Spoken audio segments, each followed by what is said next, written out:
In justice we trust, indeed. Look, I changed some of the things for the chat. By the way, is the audio okay? I know it's okay for the game or whatever, but like with this, I think I turned it up last time.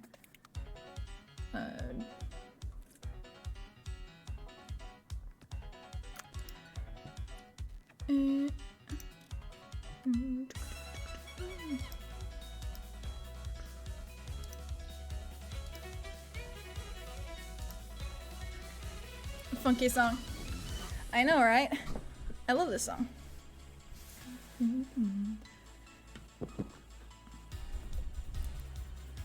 So, is this good? Okay, cool. I'm glad. Yes, I removed the bar at the end now. I did that last stream. I also made some changes for the actual, like, gameplay scene. So that's gonna be interesting to see. I worked really hard on it. I worked like a decent amount, I'd say. Man, I was playing some Wind Waker and got the notification, so I rushed upstairs to grab my laptop. I am Speed. That's so cute. Thank you so much. I appreciate the hell out of you. Oh my god. Also, I think I meant to do this like last time I played Ace Attorney. But I have since figured out that there are bad endings for this episode. So literally before the stream started, I went up to that point. Ooh, bad endings, we love them. Yeah, so I was thinking that we could just like go through the bad ending for like the part that we've already been through, like the very first trial of this episode. So I already went there and made like a how many result in death? I don't want to spoil that. I'm not even sure any of them really do. Not for us anyways. Or maybe they do actually, because yes.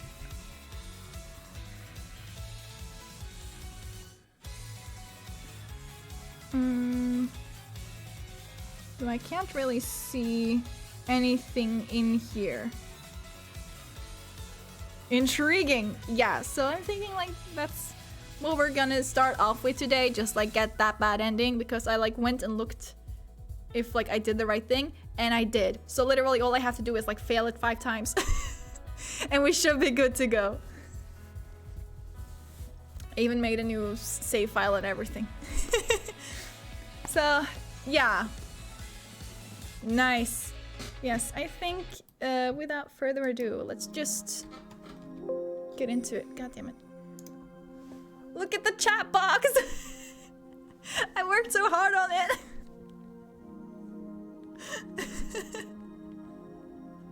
Hey!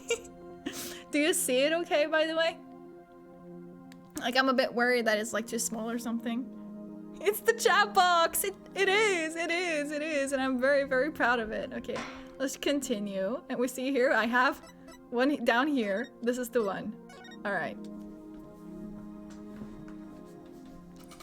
It looks good? Okay, I'm glad. Also the open space between like the lower screen and the chat box is for like alert boxes and stuff. Okay, so we're back cross-examining Paul. So literally all I have to do is just show my badge like 5 times. It's so cute. There's something off about that statement. It seemed perfectly reasonable to me. No, something's definitely not right if you listen really carefully. A gambler once sang, "You've got to know when to hold 'em, know when to fold 'em." Oh, I love this one. Know when to walk away, know when to run. If that is an actual song, that's going way over my head. I'm sorry. I don't know which penalty hurts more, the judges, or their singing. Okay, I think it's like just that line like over and over. Objection! So let's take a look at this piece of evidence. I'm looking, but what am I supposed to see? Oh, never mind. Oh, as your boss and mentor, here's a bit of advice. Never present evidence before you have a good grasp of the situation at hand. Sure, Phoenix. Right. Sorry. This is where it gets really fucking funny because I had to try and see if like I did the right thing, right? Like I said. And if I recall correctly, this is when the game just decides, do you need help? And as the presiding judge, here is a penalty. Ouch. Double teen for just doing what Mr. Wright always does anyway, showing off his badge. Is that what he always does? Yes. You get a fucking consult button. Like, you're stuck? You're stuck? Do you need help? The song is The Gambler by Kenny Rogers, apparently. Okay, cool. I've never heard it. Objection! Okay, this is just the same. There's something off. Seemed perfectly fine to me. No. And there's the gambler one again.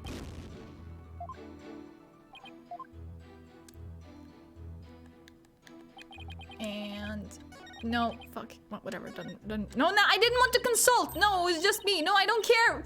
Fuck. You know what? You're right. Thanks, Athena. Anytime. Now to take another look at the evidence. Consult. So she's just like, do you need help? Oh, literally, they bring you to the fucking thing. Oh, that's really funny. That's kind of funny. I'm glad I did that. I mean, I'm not because it wasted time, but still. Athena's like, I've solved this already, you little shrimp. Let me fucking help you out a bit. Could I have about 5 minutes to figure out the answer to that? Defense will figure it out before he presents his evidence next time. Sounds like a plan. I love how condescending it is. It is! Objection! Though at least we know that when we get stuck, we can literally just like fail it twice and then Athena will come in and help us. Take a look at this piece of evidence. I'm looking. That's the same one as your boss and mentor. Okay. Here's a penalty. That's enough! I see no need to further prolong this trial. The Defiant Dragons have failed to sufficiently show their right to the item in question. Therefore, ownership is hereby awarded to the plaintiff, Mr. Politician.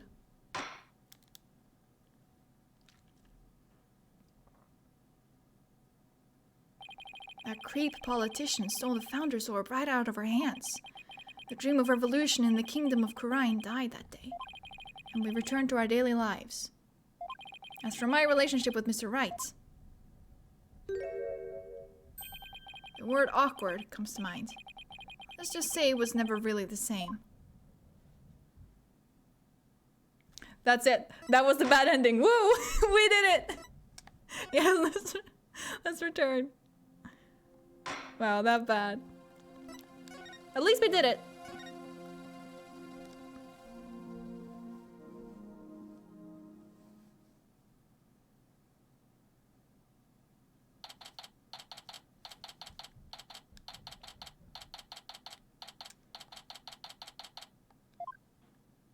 All right.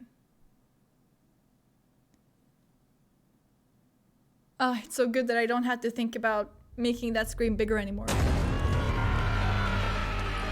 The demons, they're back!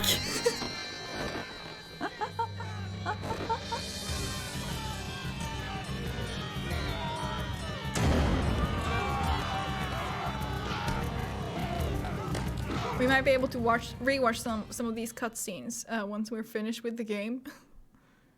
And like actually play them in like the proper frame rate or wherever. Oh, it didn't do that. Damn it. It did it. But now, once I finally sing along, no, then it doesn't do that. Wow, thank you. It's complete chaos outside. Let's just say the Defiant Dragon supporters demonstrating for Dirk's freedom have taken a very special interest in the outcome of today's trial. They look about ready to string us up if we lose. Trials here are pretty much like the ones back home, but with one major difference. The divination seance.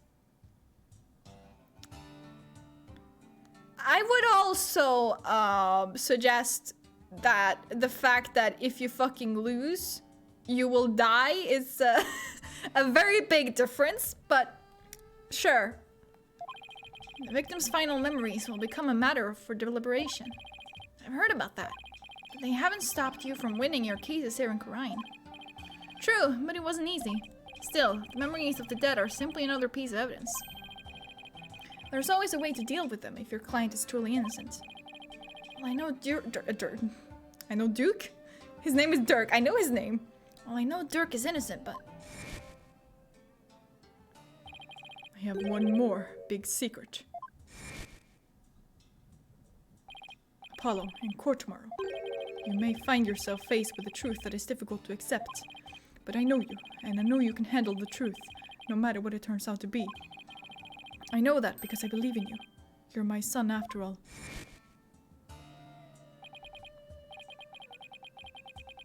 Dirk?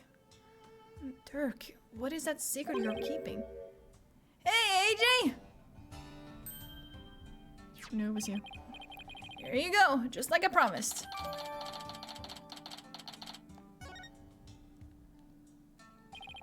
Thanks, Dats. Wait, weren't you arrested by the police yesterday? Yep, and I spent the night in the slammer. I had a fine meal, a shower, even a bed. What more could I ask for? That actually sounds way better than where we're staying. Just remember, AJ, if Dirk's found guilty today, they'll all probably be found guilty under the Defense Culpability Act, too. Yeah, Nayuta said something to that effect. Now, which Garen wants to take advantage of today to crush our revolution once and for all? The fate of the revolution, and every Khura'inese person, rests on this trial. We're counting on you, AJ. We'll be fine. I'm going to win this one. You'll see. Our trial will begin shortly, Apollo. Let's make our way into the courtroom. Right. I'm Apollo Justice, and I am fine. Exactly. Like he always says.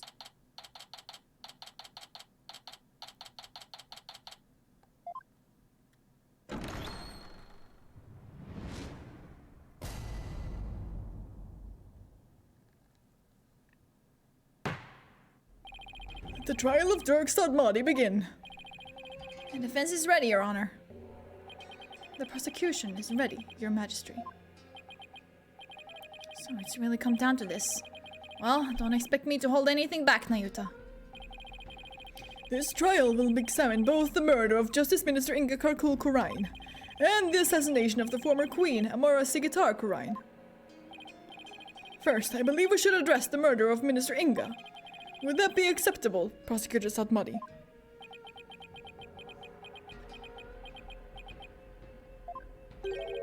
Prosecutor Satmadi!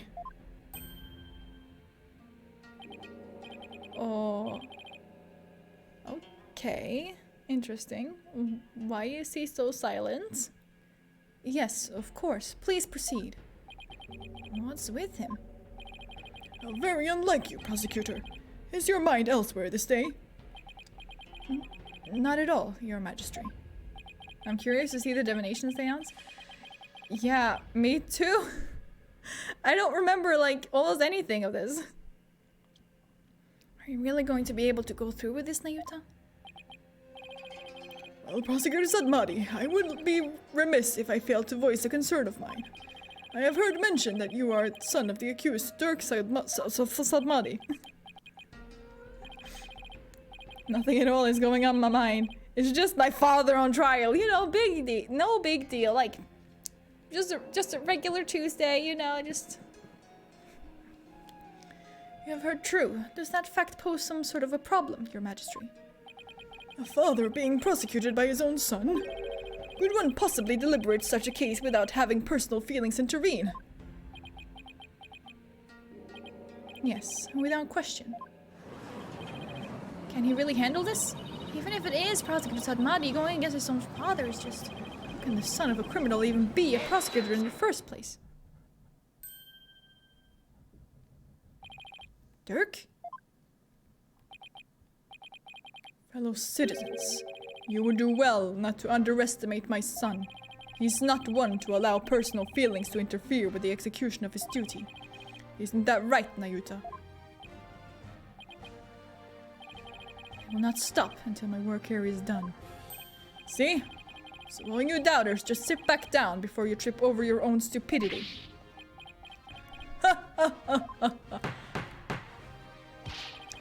The accused will not take the stand without first being summoned. In any case, if Prosecutor Sadmadi has no issue with this arrangement, then let us commence the deliberations.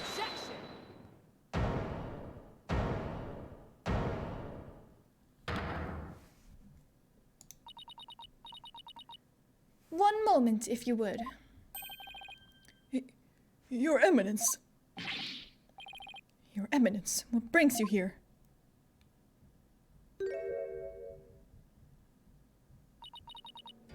Your Majesty, it would appear that Prosecutor Sadmadi does indeed have some reservations. No, that's not true. Did you truly believe you could deceive me, Nayuta Sadmadi? One should hold no reservations if one is to stand on these hallowed funerary grounds. I have none, Your Eminence. No, it is clear we cannot leave this matter to you. We shall handle the prosecution of enemy of the crown. We shall handle the prosecution of enemy of the crown Dirk Sadmadi personally. But remain by our side and bear witness to how a true prosecutor enforces the law. Excuse me, but is the queen going to prosecute the case? Is that, kosher? Please, Apollo! Help! The queen is your opponent. She sure is. There is no need for concern. Kosher. Before we were crowned queen, we served as a prosecutor. Really? As a foreigner, your ignorance can be excused, but know this. The prosecutor in charge of the Queen Amara assassination case 23 years ago was none other than Her Eminence Queen Garen Sikatar Kurain. But still, no one even suspected her when she is literally the one to gain like the most out of Amara's quote-unquote death. That seems awfully sus. Yeah. First, your majesty, and now this. Why doesn't anyone ever tell me these things? I heard she'd served as the Minister of Justice, but she was also a prosecutor? I'm guessing she probably moved up the ladder from prosecutor to Justice Minister. We prosecuted that case 23 years ago, but no verdict was ever rendered. We had one guilty verdict in every case until then, for no lawyer could stand up to us. Watch me, bitch! Watch me!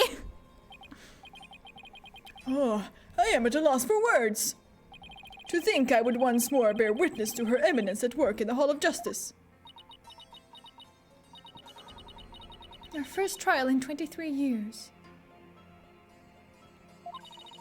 No quarter shall be given to criminals. We shall prosecute them with all our might. I wanted to confirm the meaning of kosher. What did you find?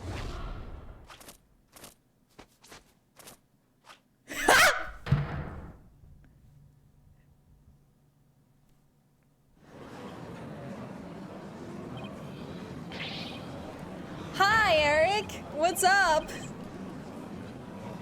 It seems I arrived just in time. I was about to say. What the? That's Queen Garen? Talk about an extreme makeover. And it just means that it is good, allowed, genuine. Cool. It's all coming back now. The feel of my blood pumping through my veins. Woe to you, O enemies of Kurain, for I shall personally slice, dice, and grind you up into hog feed. I don't suppose I can ask her to roll back to her polite pre-makeover personality. Know this, lawyer. Yes? Now that I stand as prosecutor, consider your defense's bench a headsman's scaffold.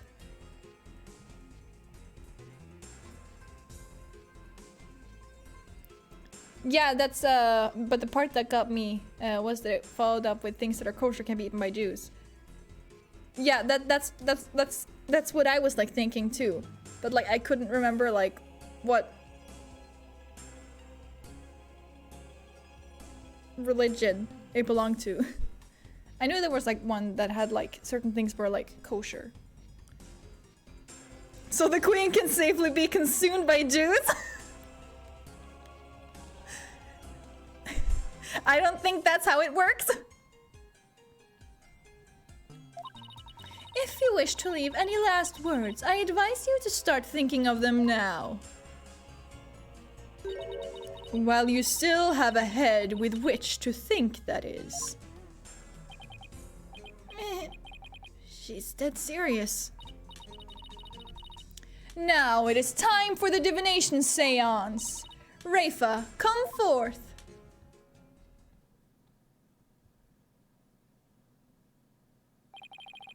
Your benevolence, thank you for gracing us with your presence.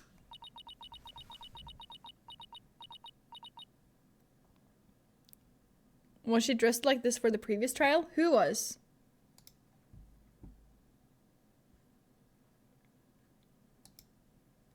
The queen? No, this is the first time we see her looking like this. Your benevolence, I understand it may be difficult for you, but may we proceed with the divination seance? Yes, let us proceed. Forgive me for asking, but are you feeling physically unwell? If so, I would advise you to avoid any undue exertion.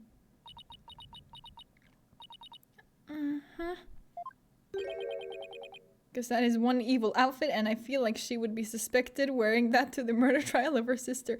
Oh, that previous trial. Okay, I wasn't sure what you meant there. I'm sorry. Your benevolence? What's wrong? It's like her mind's anywhere but here. A lot's happened since yesterday. On top of the murder of her beloved father, she found out that he'd been planning a coup. And today, she'll have to experience his death through his own eyes. Yeah, that won't be enough to shake anyone up. Still, it seems like she's worse off today than she was yesterday. Yeah, I don't remember her being this depressed. We must speak with our child. It is a mother's duty to discipline her child after all.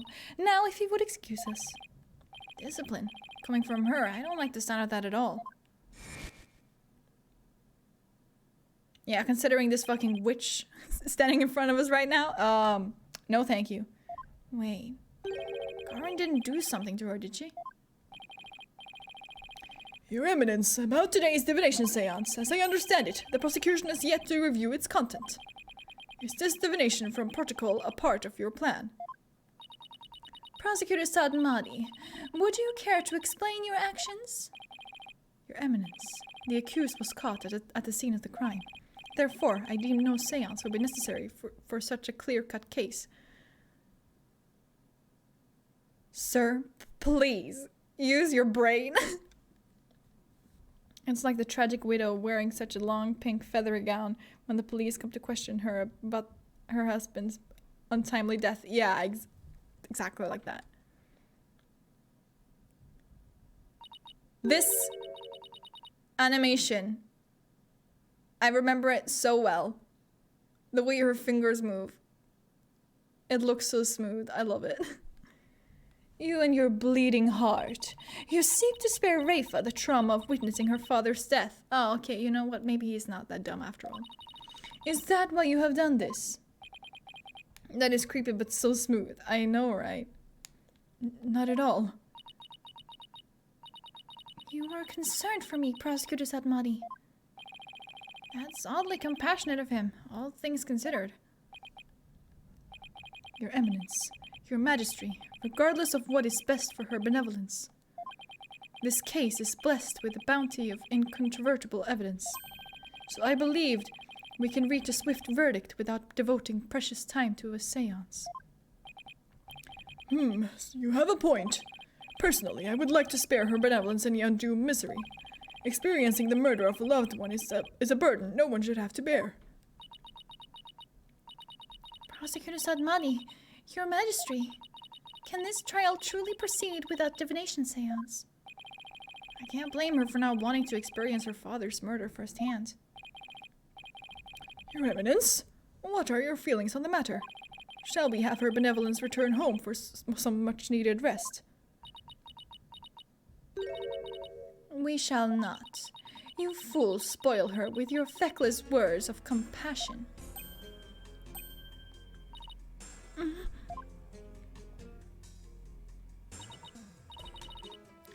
Listen well, Rafa. You have spoken time and time again about how grown up you are now. Yes, but... So, let us see if the royal priestess has truly come into her own. Are you prepared to fulfill your duty and perform the divination seance as you should? Artie, not now. Yes. That's better. See? Problem solved. Poor Rafa. Is this really a good idea? I guess we'll see. Very well. Let us begin. The divination seance. Nana, my robe. Oh! Looks like Nana's still missing. It's been a whole day already. Barbed head. Yes? You remove my robe. What? Why me? Don't keep her benevolence waiting now, Mr. Wright. Can't you see she's ready to begin? Great. I've been reduced to royal robe remover. It's like she's grooming Mr. Wright to be Nana's replacement.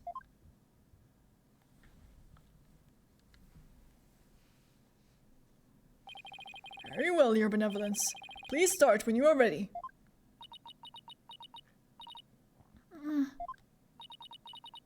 Come, Rafa.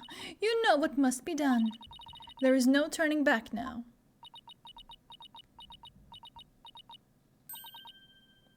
Honestly, I think she trusts Phoenix and that's why she asked him. Probably. I know. The final memories of the deceased. This should be interesting.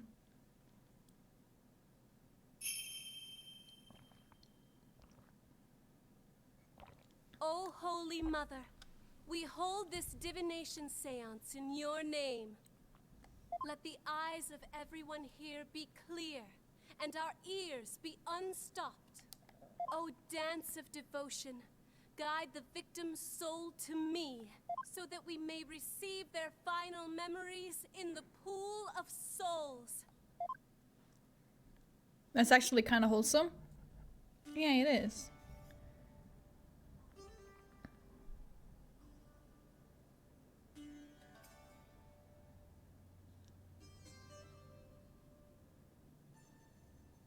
I'm just letting this play.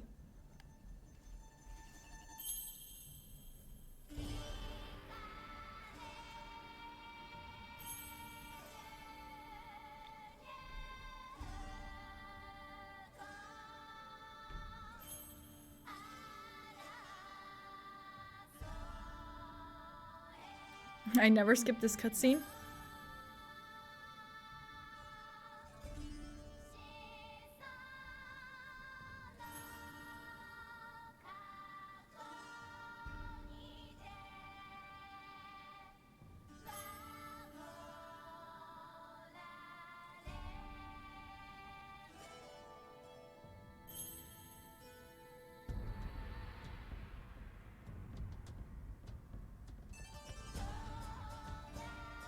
Like half of their animation budget went into this little cutscene. We gotta honor it.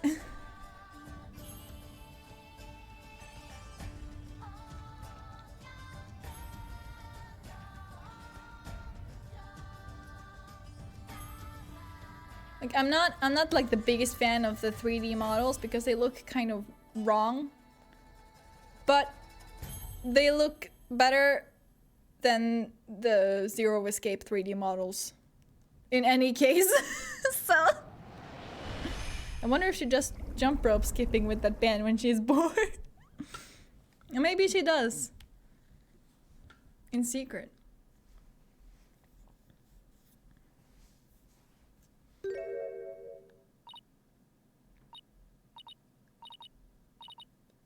Someone help her, please. Anything looks better than those models.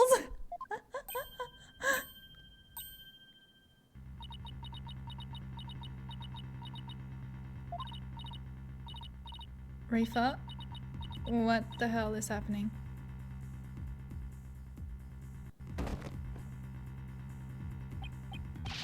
Your benevolence. What's wrong? What's wrong? She literally just passed out. What's wrong? I don't think she can answer you, dude.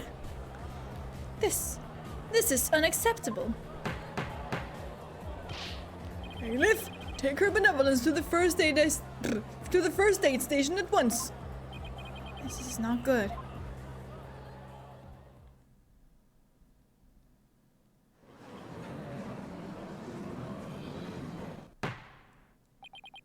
Your Eminence, do you have any idea why her benevolence collapsed so suddenly?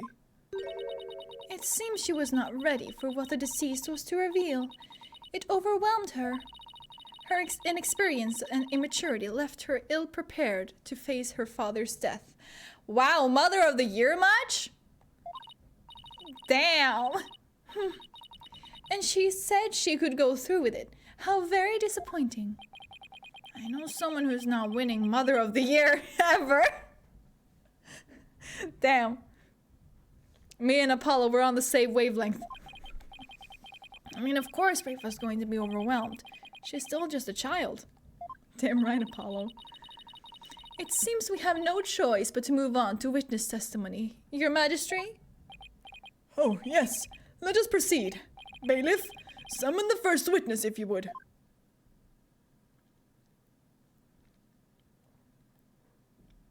How convenient that we just got to skip the divination seance.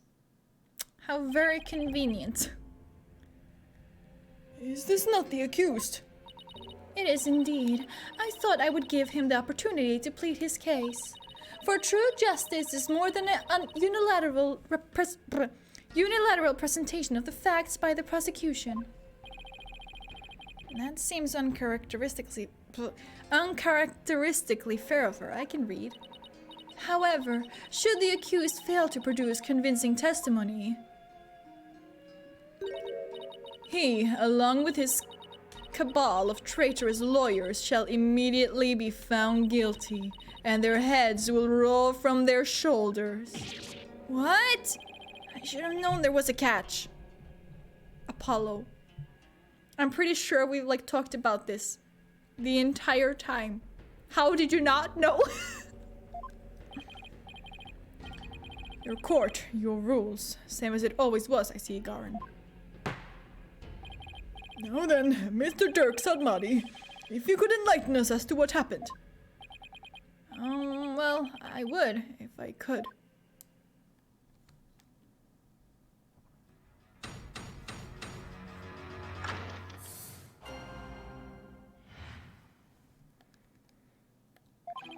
I was struck by a sudden dizziness the moment I entered the tomb. The next thing I knew, I was standing there, with a bloody knife in my hand, and lying right in front of me was Inga, dead as a doornail. I have no recollection of what happened in the interim. But I didn't kill him. At least I don't think I did. It'd go against everything I believe in.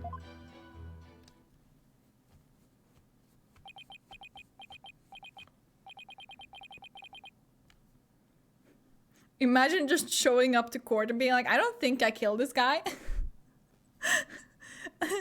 Just like, nah, I don't think I did it. Oh god, that didn't explain squat. For the record, let it be known that the accused's fingerprints were all over the murder weapon.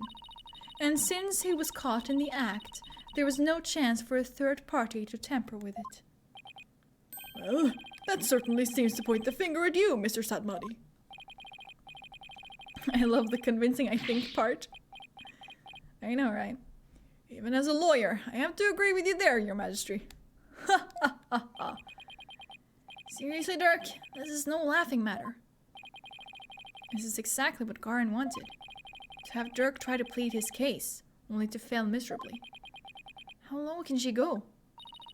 Prosecutor, behold this most unpleasant of spectacles and let it be etched into your soul. See how instead of accepting the inevitable, those fish-brained lawyers flounder and flop themselves straight into the abyss of despair. Yes, Your Eminence. Show me the way. Now then, would the defense please begin their cross-examination?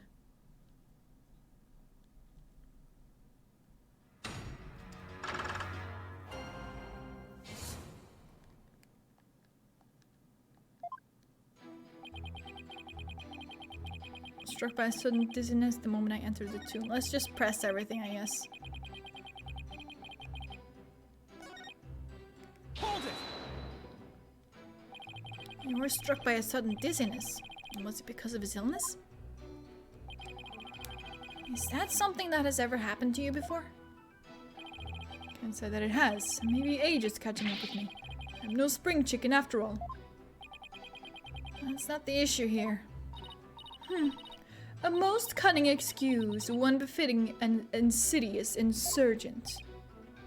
Oh? A killer who does not recall his crime. How very convenient. Next, I imagine you will plead insanity. You aim to seek a lesser sentence through excuses and subterfuge, do you not?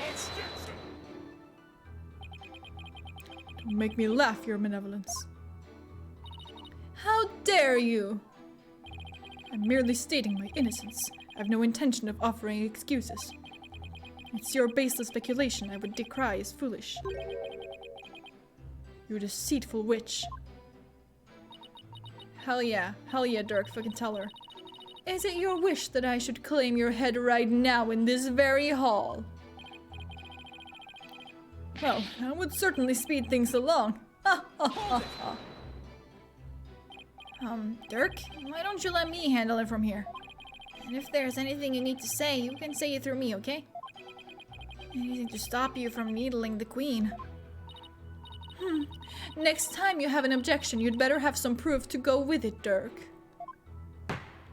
Your Malevolence. Oh my god, he did say that. I didn't even realize that. The accused will continue with what he does recall of the crime.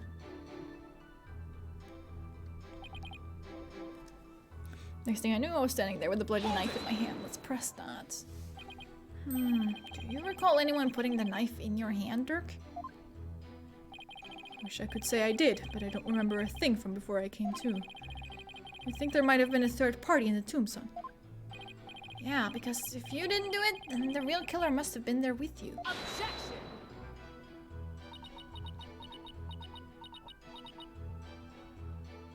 Wow, what a compelling argument. What?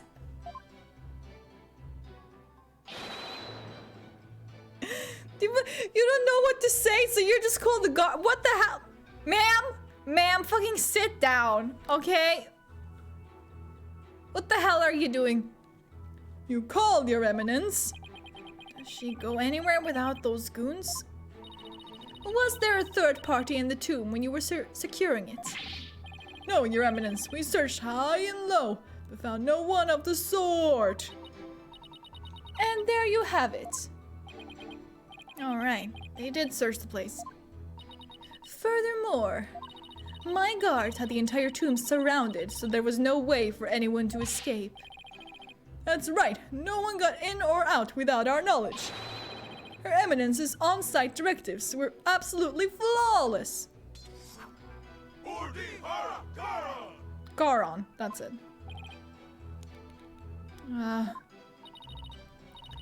Do you see now?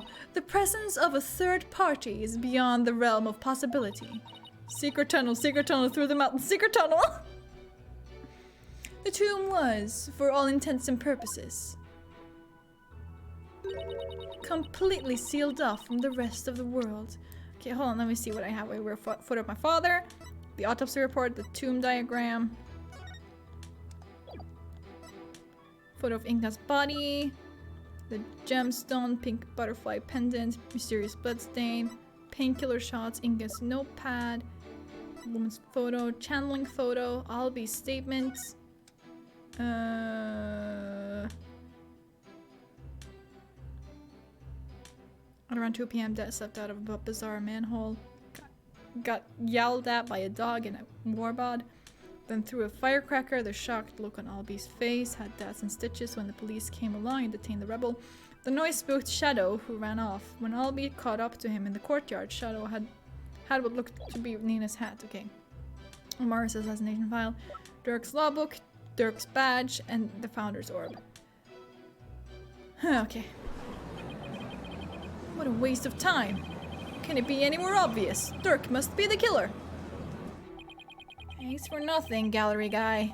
As if our graves weren't already deep enough. Okay, hold on. Let me just look at the...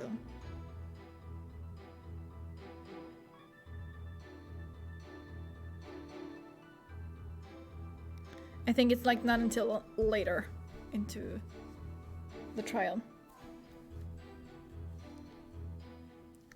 Or you can get like one of the other bad endings.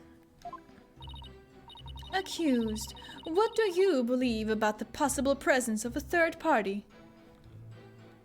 What would happen if you just show the Founder's orb? I mean, she wants it.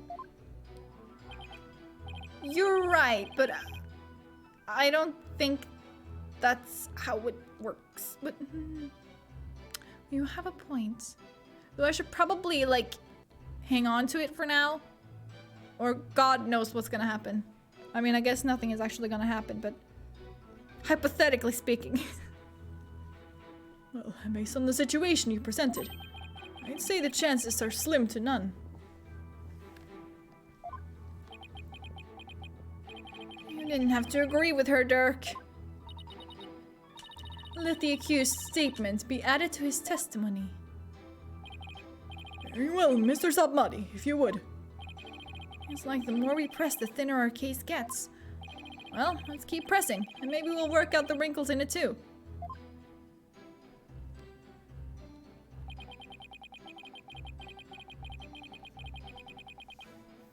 The possibility of a third party being there in the tomb is probably non-existent. Hold it! But it's not 100%, it's probably. It's still not 0%.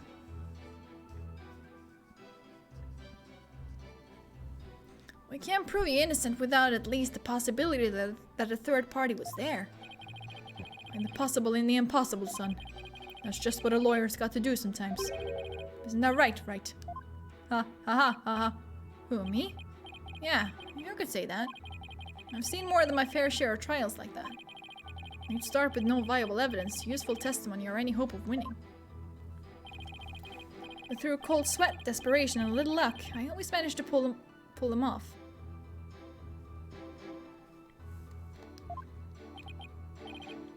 Right. I can see we are kindred spirits, you and I.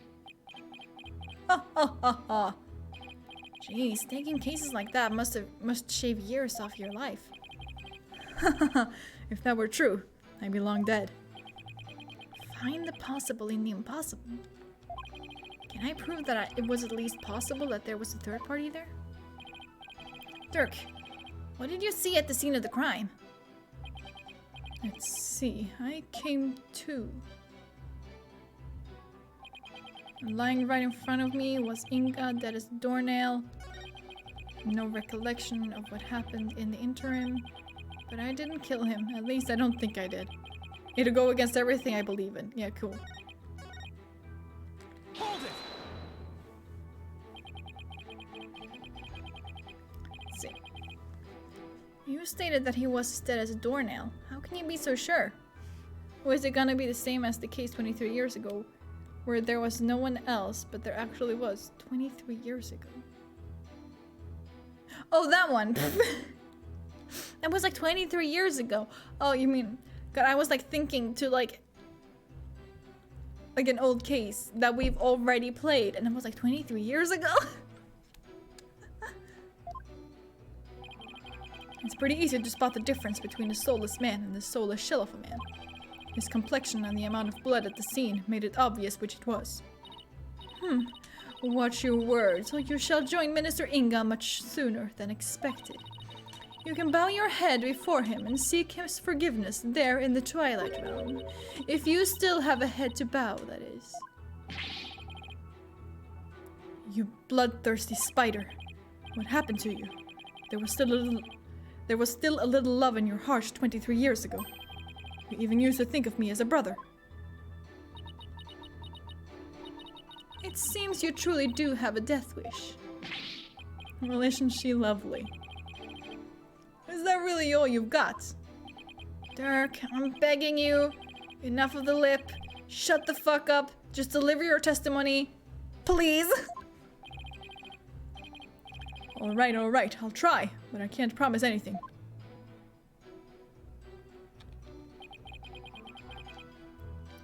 No recollection of what happened. Days passed since the murder. Haven't you remembered anything in that time? My memory is a complete blank. It's as if that part of my brain has been scooped right out. How very convenient. But even if you've no memory of the event, your guilt is without question. There is nothing more to debate.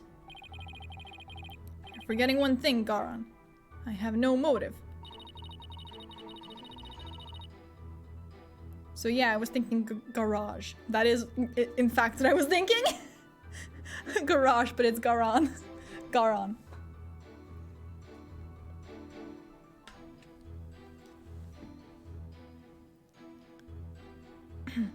You lead a band of insurgents that seeks to overthrow the government. I would say that alone is motive enough to slay our kingdom's Minister of Justice.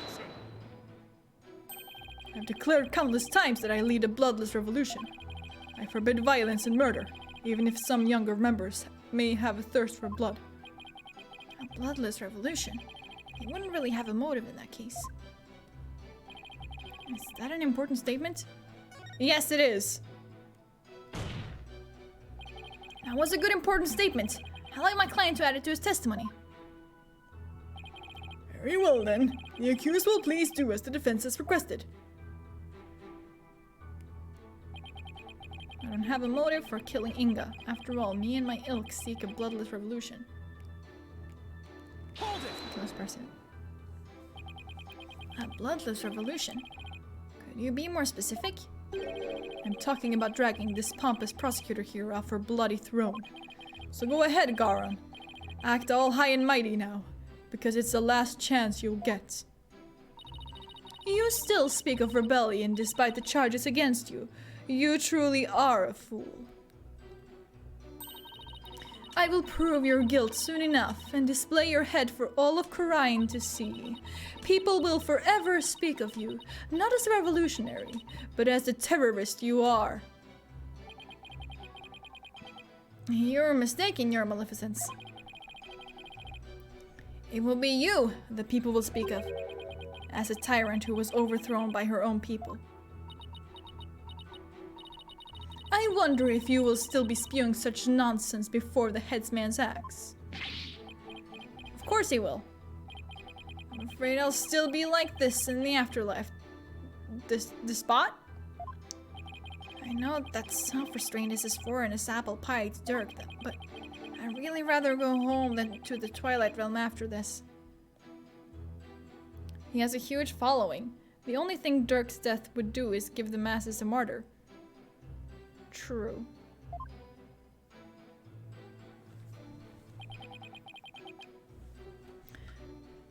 Cool, let's press this. I don't think I killed him. I can't remember killing him.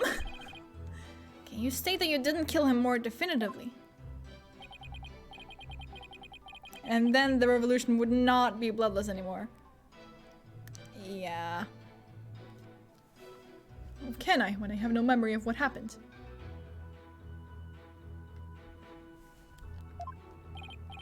Well, can you at least state whether or not you are a murderer? That I can do. I am not a murderer, and I would never kill anyone, no matter the circumstances. Objection! And do you have any evidence to support your claim that you did not kill the minister? Evidence? No, can't say I do. In that case, you will strike the statement I didn't kill him from your testimony. Wait. You can't just discard testimony like that. I mean, I'm the one cross-examining the defendant and all. Hold your prattling tongue, foreign devil. I am the queen of this kingdom. And the queen is the law. As such, I need not follow the laws that are in place. I can make and break them at will. You showed your book. Does that mean I have to use Dirk's book? Henceforth, the accused will refrain from stating I didn't kill him. What?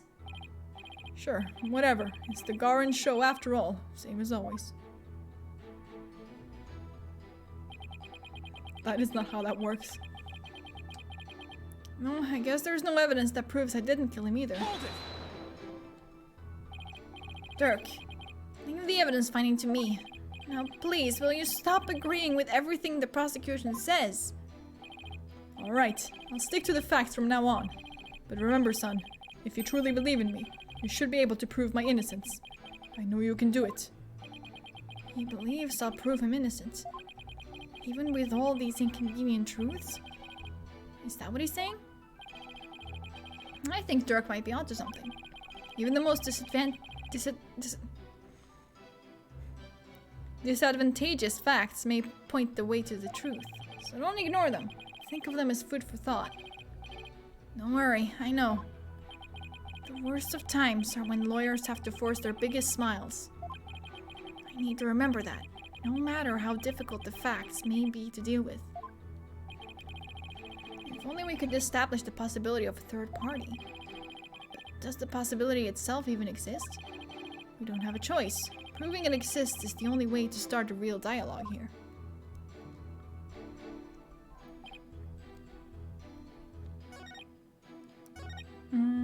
It's probably non-existent. Do I have to show the Objection! tomb diagram? I don't think so.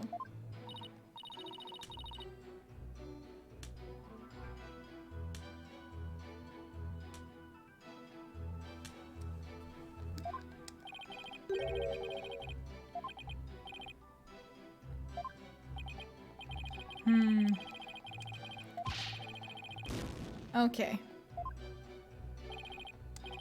No, the judge thinks I'm even odder than before. Cool. I mean, not cool, but yeah.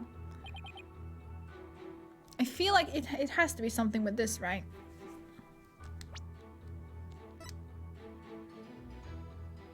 My father! My father was there in spirit! Stab from behind.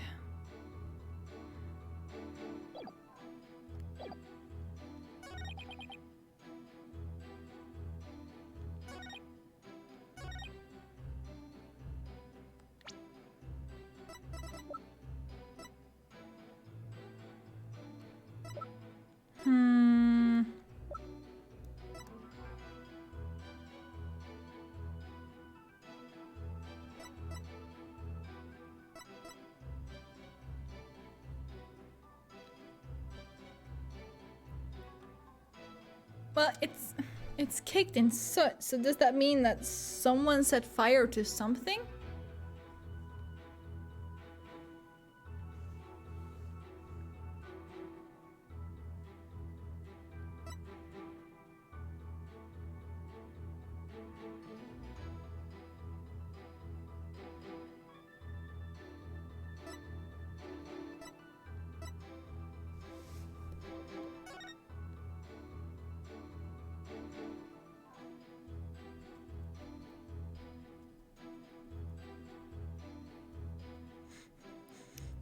Inga has his notes wrong about Phoenix. I just noticed. Spike in her blue clothes, pink necktie. I'm pretty sure he's wearing the orange suit right now, but okay, sure.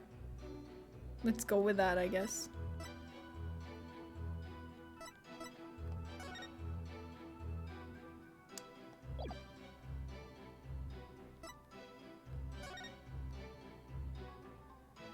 The arson incident involving Amara's private residence. Amara was slipped a sleeping pill and perished in the fire.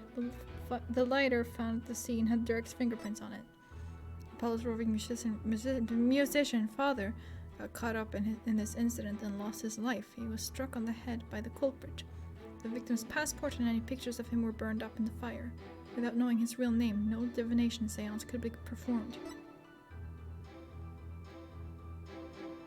The son of the terrorist Dirk Nayuta was expelled from the royal family. The idea that the sins of the father are visited upon his children is deeply rooted in the minds of the Koreanese people. Oh, okay.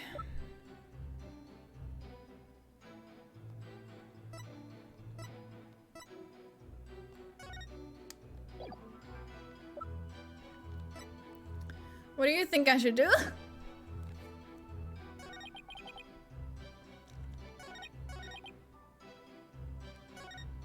What am I saying? Again, we gotta establish the possibility of a third party. How can we do that?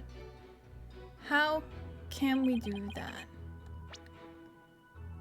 We have the photo of Apollo's father. We have the autopsy report, which just states that he was stabbed from behind. We have the tomb diagram. We have the crime photo.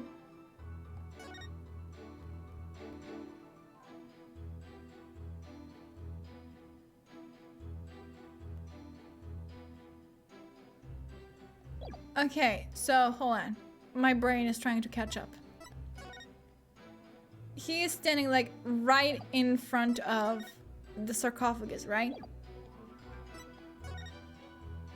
It was F9 to like switch around, wasn't it? Hold on, wait. F9, yeah, like this, just so we can actually see a bit better.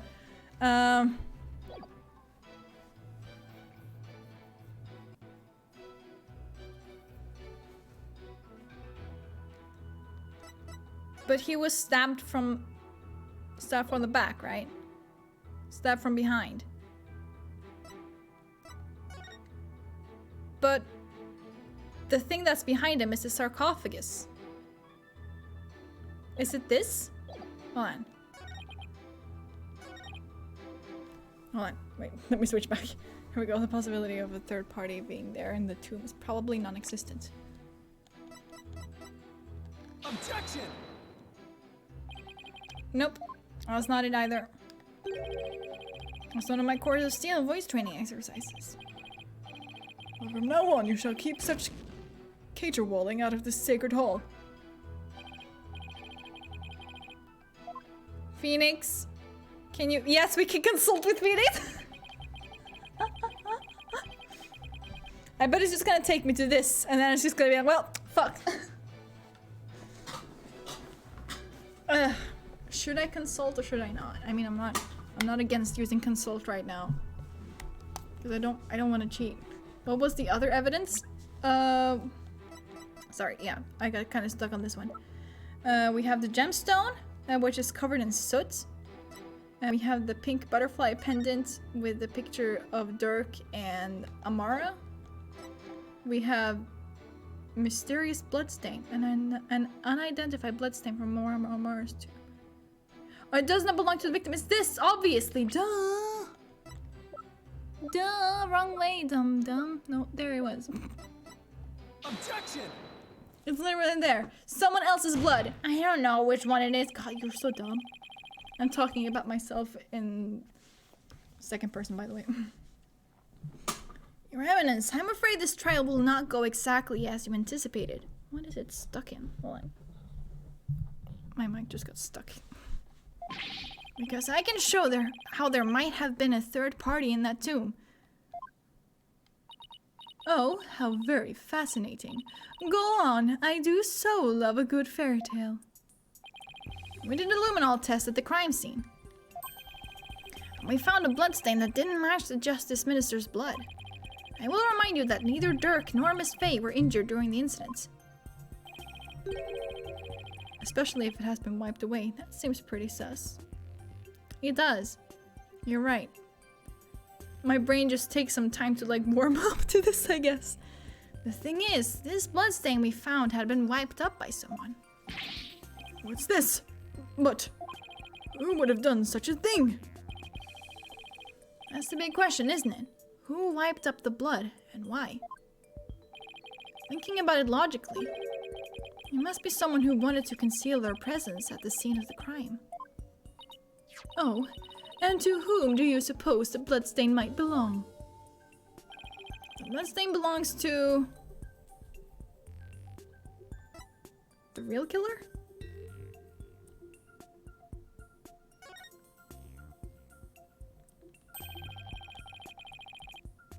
Because we can't say that it belongs to Amara. Can we?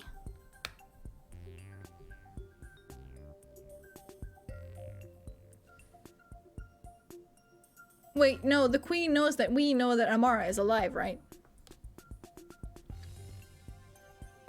Also, if it is the queen, would not the loyal royal guard help her hide evidence? You got a point. You got a point. You got a point. The bloodstain belongs to the real killer, of course. Whoever it was, they were probably shot while they were attacking Ministringa. And since their blood would give them away, they had to wipe it up. I say this because we know for a fact that the Justice Minister fired his gun in the tomb. You have the memory of a flea. There was nowhere for anyone to hide. This, too, is a known fact. Objection! But a bloodstain from a third party means there must have been someone hiding there. Very well then, tell me this. Where was this third party hiding? Oh, sarcophagus. Sarcophagus. The crime scene was thoroughly searched after it was discovered. So if there was a hiding place, it would have to be somewhere no one would dare look. Somewhere no one would dare look. Sarcophagus. Let's have your answer, defense. Now, where could a third party have hidden? Take that! There's one place no one would search, not even the Queen's Royal Guard. And that would be... sarcophagus. Inside Queen Amara's sarcophagus. Even now, it's locked up tight. No one would find you if you hid in there. I am told that it's temperature controlled to preserve the mummy within. But if someone dressed warmly enough, they could withstand the cold for a short time. But...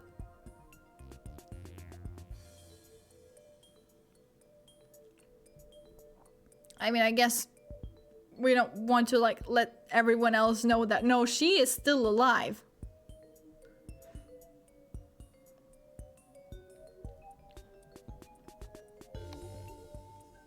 Naina? She has been missing. You're right. I honestly don't remember. This is sacrilege. Surely the perpetrator of such a foul deed would be cursed. But that's just it. The killer knew everyone would be too scared to open the sarcophagus. True, the guards were so scared of being cursed they wouldn't even touch it. And when the coast was clear, the killer made a quick escape from within their frigid confines. Well now, that does sound like a plausible method of evading capture. The defense requests a DNA test on the bloodstain. Singular, not plural. And then we'll see just who the real killer is. Such insolence. Bow your head and kneel, lawyer. So your head may be parted from your shoulders. Huh? But the trial's not even over.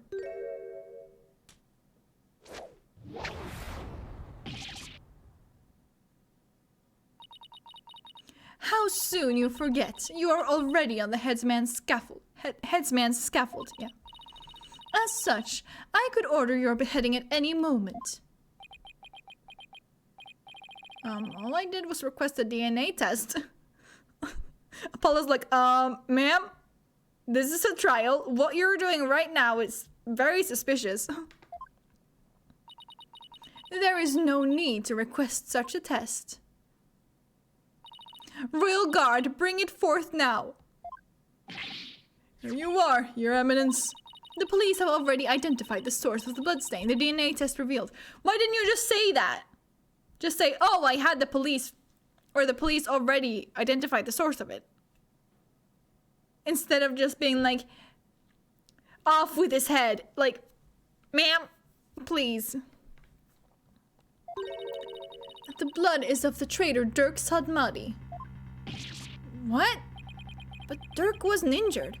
So where did his where did his blood come from? Maybe he coughed it up. Turk's illness. Still, there was a lot of blood. Could he have really coughed up that much? And did he wipe it up to hide his failing health? Turk, is he really that bad?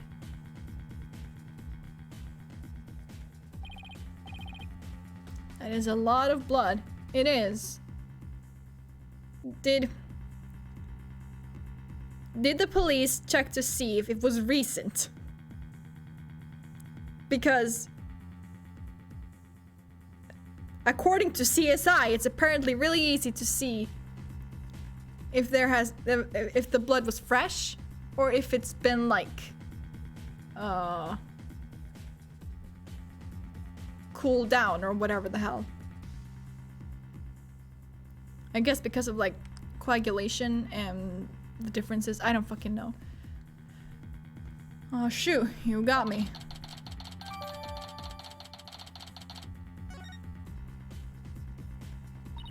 Pay attention, Horned Devil, for this case has already been solved. You claimed that this bloodstain would lead us to the real killer, did you not? Oh, for fuck's sake, I fucking hate her. About that, did you or did you not make that claim of your own volition, Defense? Yes, I did. That would have been quite important information, Dad! Yeah. After she steered you in that direction, that is. I fell right into her trap. Do you see now? The folly in opposing the very embodiment of the law. Whatever you say or do shall come to no avail. A third party at the scene of the crime is beyond. It's beyond the realm of possibility. No! Praise be for Queen Goron. Her Eminence's legal tactics are beyond compare. Legal tactics?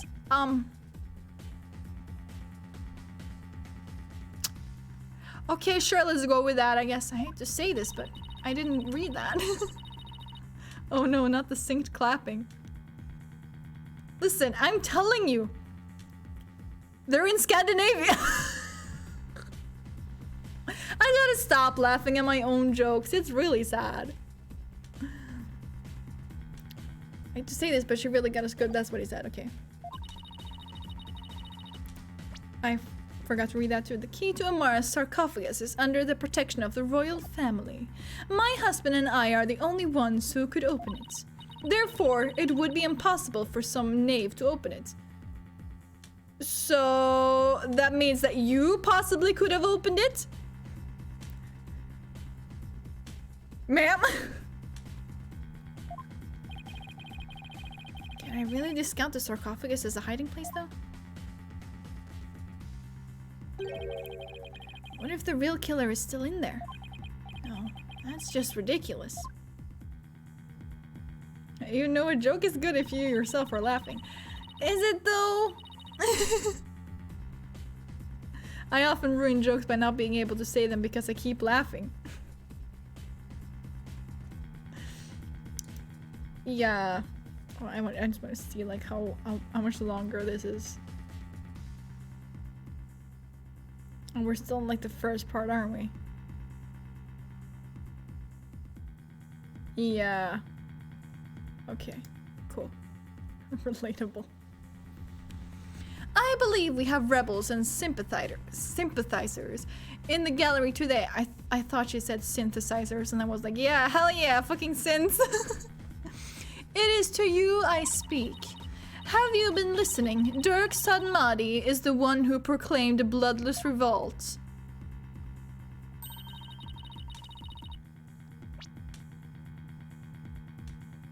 Dirk Sadmadi, the one who proclaimed the bloodless revolt, has betrayed your cause by resorting to murder. No, it can't be. Dirk would never.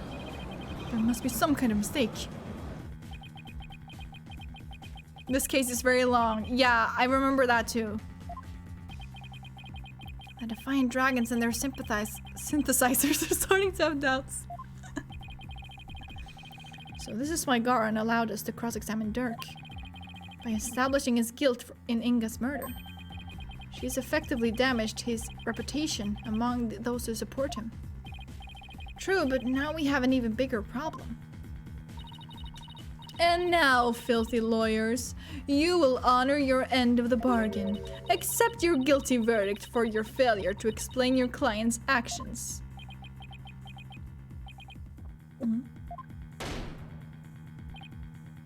Huh?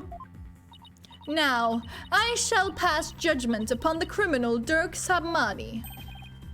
What's this? You shall pass judgment? But your eminence, is that not my role? Hold your tongue. You are but a figurehead before me, the embodiment of law. Consider yourself dismissed. Ma'am, you're just a prosecutor. And you're also a queen, but right now you're a prosecutor. Ma'am. As Queen of Khura'in, I shall now pass judgment upon the accused.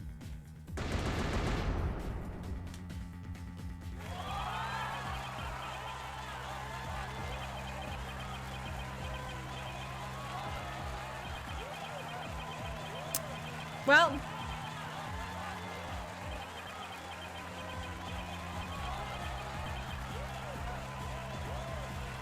Objection! wait. You didn't even give me a chance to rebuke. Bad ending? No. Know when you are defeated, lawyer. But just this once, I am willing to show you the depths of my compassion. Oh, you're so compassionate. I mean, it's easy to win if you change the rules to fit you.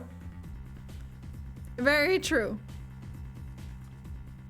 Something tells me that Queen Garan is a bad loser. Tell me why I should allow these proceedings to continue. Come, convince me. Quick, Apollo. Even if you have to bluff, we've got to keep this trial going. Show her that the crime could have been committed by a third party. How am I supposed to do that? Oh, why don't you start with, how about the timing of Inga's murder? What? This whole case is built on a single premise. That Inga was murdered after Dirk entered the tomb. But what if that's not true? Like, if our assumptions are all wrong? It might just work. Well, don't keep us waiting, defense. Dirk became a prime suspect because it didn't seem probable that there was a third party at the scene of the crime. But there is another question we should ask ourselves at this time.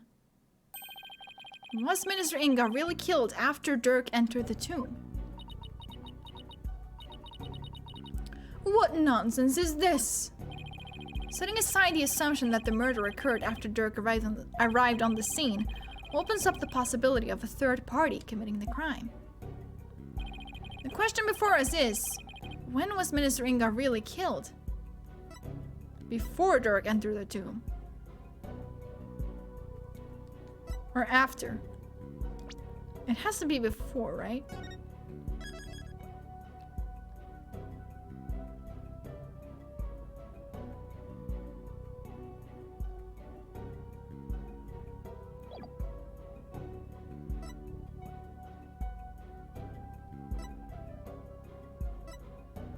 After the body was found. Hold on.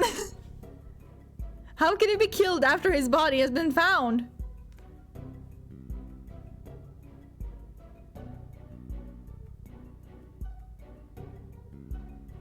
It must be before. Yeah. Let's try that anyways. I just saved, so even if it's wrong, it's fine. Isn't it possible that before Dirk even set foot in the tomb, Minister Inga was already dead? That would certainly make the possibility of a third party more probable. Why, of course. I fell unconscious right after I entered the tomb. Even if I hadn't, I wouldn't have had a clear line of sight to his body from the entrance. Which means you wouldn't have noticed his body either way. It means that the person who found the body killed him? God. This scenario is entirely possible. And so we can't rule out the possibility of a third person committing the crime. I see. Well, that certainly does make sense. So far, so good. This might actually work. Very well. I shall play along with whatever little game you have knocking around in that tiny mind. But to find a body, the person must be dead. True. You have a point there. I was starting to get quite bored of all of this. I could do with a distraction. Yes! Let us hear some testimony that will shed light on when exactly the minister was slain. Bailiff, summon Rafa. Surely she has recovered by now.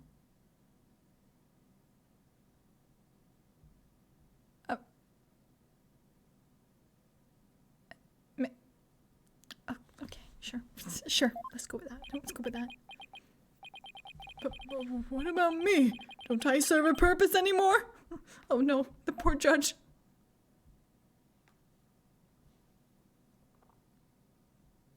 Mother of the Year. Oh yeah. I hope you're feeling better, Your Benevolence. Must I perform the divination seance? What? Oh, no, we merely require your testimony this time. How could my testimony be of any value? Your Benevolence? Princess Rafa seems awfully depressed. After what she's been through, summoning her again is like rubbing salt in the wound. Being unable to perform the seance was probably the last straw. I hope she doesn't pass out again. Prosecutor Zadmadi, may I ask you something? Of course, Your Benevolence. I've been meaning to ask you this since yesterday. Did you know about Queen Amara? And about me? From where did you hear such a thing? From Mother, and only yesterday. Rafa was carrying on about telling the truth to the people, so I told her what the truth really was. For it is up to a mother to discipline her child. I see. Be as it may, Your Benevolence, it has no bearing upon our trial here today, so there is no need to let it trouble you. I know. Garan told Rafa about something other than Amara's status? Sounds like it, but what could it be? Rafa, the defense has proposed something preposterous. They somehow think your father was already dead when Dirk entered the tomb. But I believe you can prove them wrong. Are you prepared to do what is required of you?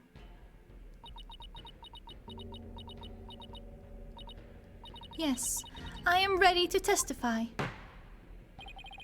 Very well, Your Benevolence. Your testimony, if you please.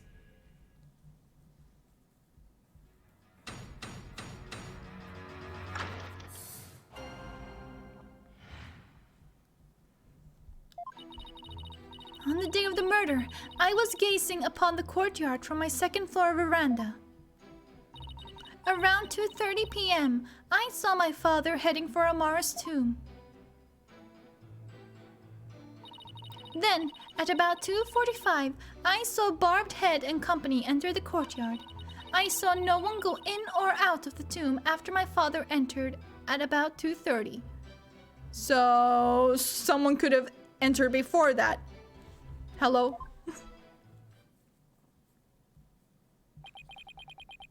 Your second-floor veranda. Oh, she must be talking about that house facing Inga's private residence.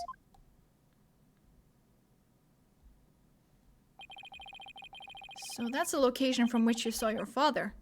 And at about 2:30? Yes, and shortly after that, you people arrived at the royal residence. So, after the minister entered Amara's tomb at around 2:30, no one went in or out of there until the murder was discovered. The tomb is closed to outsiders, so no one could have snuck in before the murder. That rules out any possibility of a third party lying in wait to slay my poor husband. Or so she'd like us to believe. Now hear me, you useless lawyer. Cease this charade and bow before me, for I, Queen Garon, shall finally have your head. Forgive me, Your Eminence, but first, let us allow the defense to question the witness. She's like, fucking calm down. I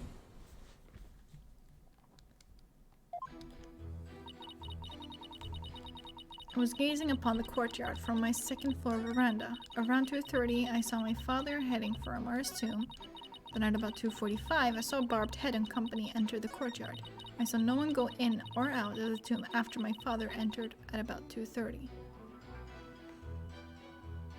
But did not Albie say something about sneaking in? Oh my god, you're so right!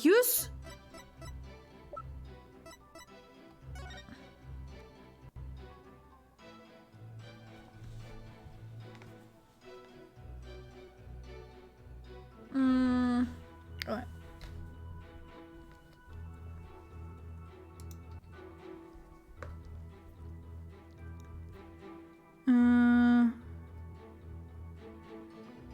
But this was just around 2 p.m. That's before this.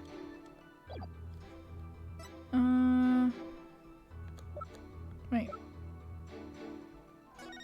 And this picture was also taken at around 2 p.m.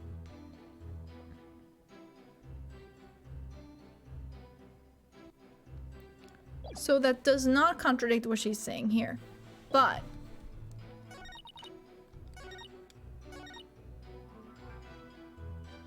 Hold it! let's see here. You say you'd been watching the courtyard until we arrived, correct? That seems like an awfully long time. There is much that weighs on my mind. I see. She really does sound troubled. I don't think she ever fully recovered from the previous trial. Your benevolence. As crown princess, you are destined to rule this kingdom one day. That means there will be many things that you alone must determine. Things like how to keep your people happy, and what is true and what is false. And most importantly, what role you must play therein.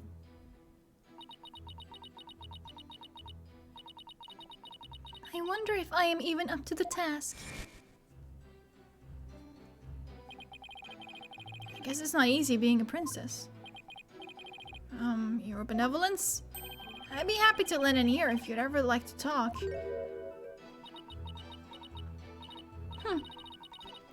What will you know of my woes? Do not presume to exceed your station in life. Sheesh, teenagers. Your Benevolence, what did you witness from your veranda? Well,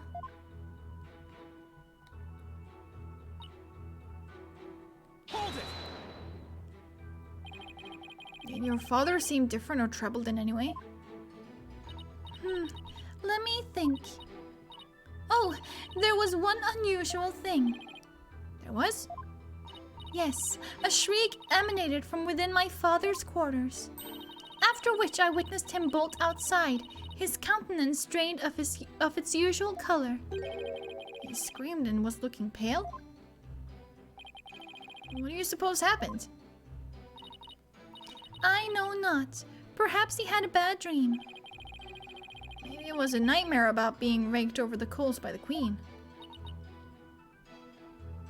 It seems our young lawyer here wishes to hasten his journey to the Twilight Realm.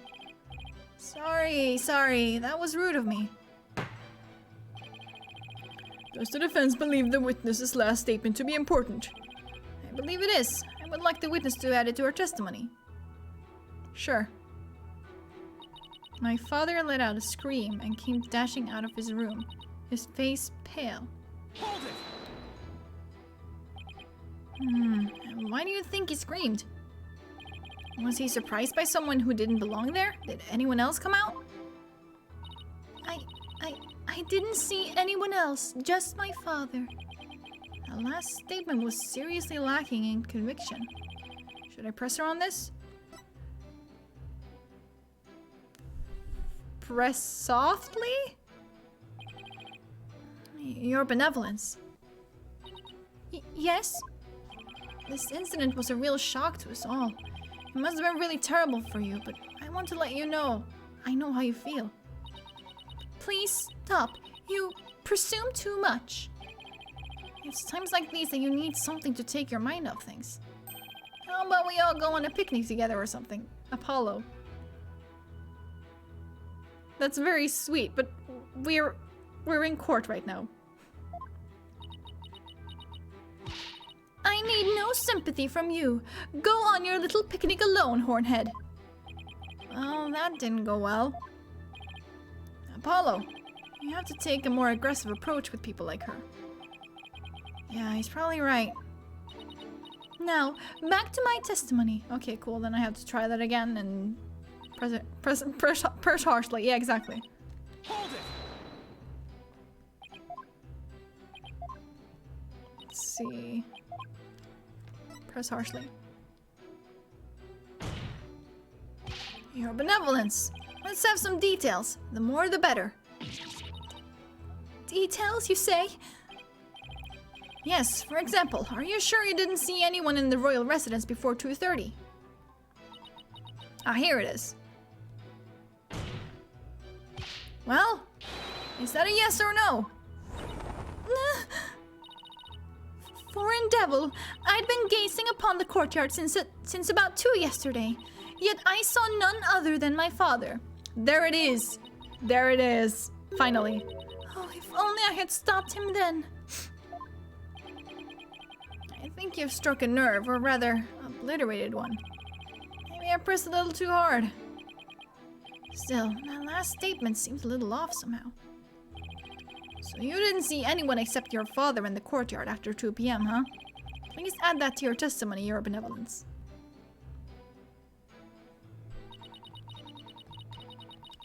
I have been gazing upon the courtyard since at about 2, but father was the only one I saw. Objection! Objection! Hold on, can I do the thing? Can I? Objection! Objection! Yeah, let's fucking go.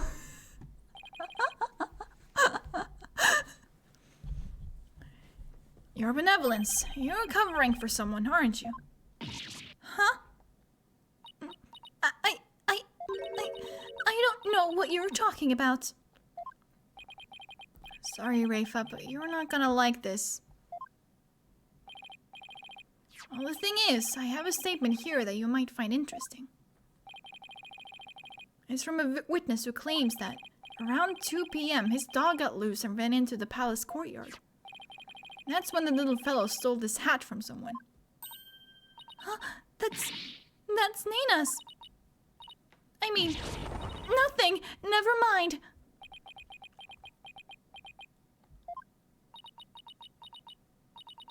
You fool of a daughter. It seems the princess made a blunder. So let me get this straight. This is Nina's hat, which means she had to have been in the royal residence at around 2. If so, then you had to have seen Nina sometime after 2 p.m. yesterday. No! Please, your benevolence, tell us what you really saw.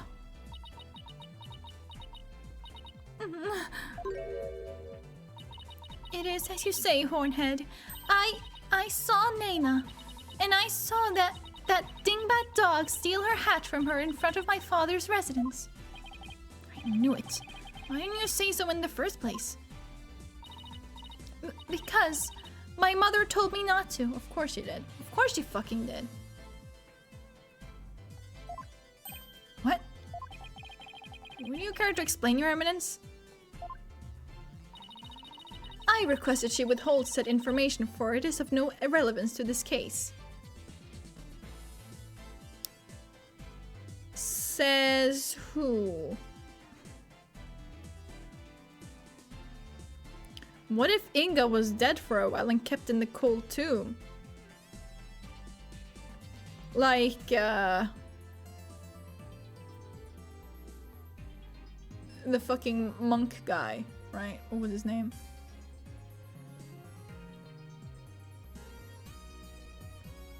Was he believing me? Hold on. Do I have Tarust here? I do not. Okay.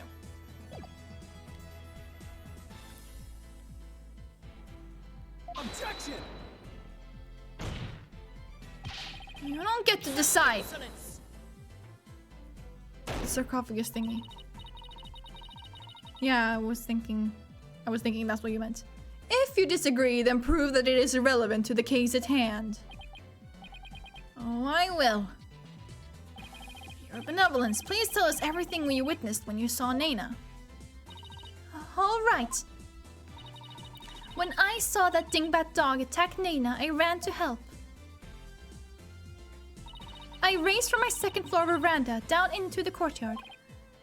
Wait, that means that while you were coming down, you took your eyes off the courtyard. Yes, but only for a moment. This is crucial testimony. If you took your eyes off the courtyard, it means somebody else could have entered the tomb without you ever knowing. Huh? Your benevolence, are you sure no one else was there? Oh, yes. She's hiding something again. What about Nana? Were you able to help her? When I got down to the courtyard, Nana she was gone. Gone? Yes, and I never saw her again after that. Any idea what happened? That dingbat dog must have gobbled her up. I seriously doubt that. But how could Nana simply disappear while Rafa wasn't looking? Rafa must know something. The only question is, what? Why Shadow was in the courtyard where Nana disappeared to? Why Nana disappeared? Let me save.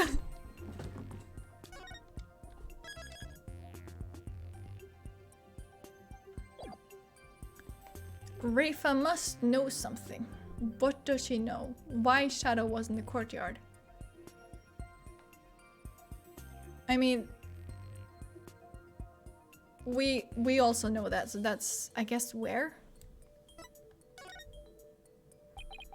Do you have any idea where Nana disappeared to? What do you mean? Well, during the time you took your eyes off the courtyard, someone could have headed into the tomb. And it just so happens that Nana disappeared right at that moment. No! Wait, you think Nana had something to do with the murder? I don't think we can rule it out. It sounds like something had kept Nana occupied since the early morning. Plus, she was seen right before the murder, and then seemed to vanish into thin air. You're right. And since she's Rafa's attendant... Ooh, was I right? I guess you were. I guess you were. Or at least for now, we're continuing, so... Since she's Rafa's attendant, she could come and go as she pleased within the palace grounds. Could Rafa's attendant really be the killer? But that would mean... First my father, and now Nana. These were the people I trusted most. How could this be? Objection! Do not heed their lies. Lawyers are a foul breed. Look at me, I am the purest breed out there. Quick to claim that a third party is to blame for a crime. Nana did not enter the tomb, that much is certain, and you know this how? How can you be so sure? When Nana's hat was stolen, that crazed cur spilled an urn full of water upon my husband's doorstep. Is that not right, Rafa? Yes, it is. When that dingbat dog was tugging on Naina's hat, it tripped over the urn. The bottoms of her shoes would have been soaked with water. And if she had truly headed into the tomb with wet shoes, she would have left shoe prints along the way. But the only shoe prints to be found belonged to my... sorry, that was Garan. But the only shoe prints to be found belonged to my husband, Inga. Huh? Then... I mean... couldn't she just have taken off her shoes? And that's right. Naina never did go into the tomb that day. Instead, she entered my husband's private quarters. How do you know? It's quite simple. Oh yeah, the shoe prints, yeah. Shoe prints were discovered in Inga's private quarters. She stopped using the royal we, she did? Damn, I didn't even notice. Shoe prints that belonged to Naina. That's right, Edgeworth and I did see some shoe prints in there.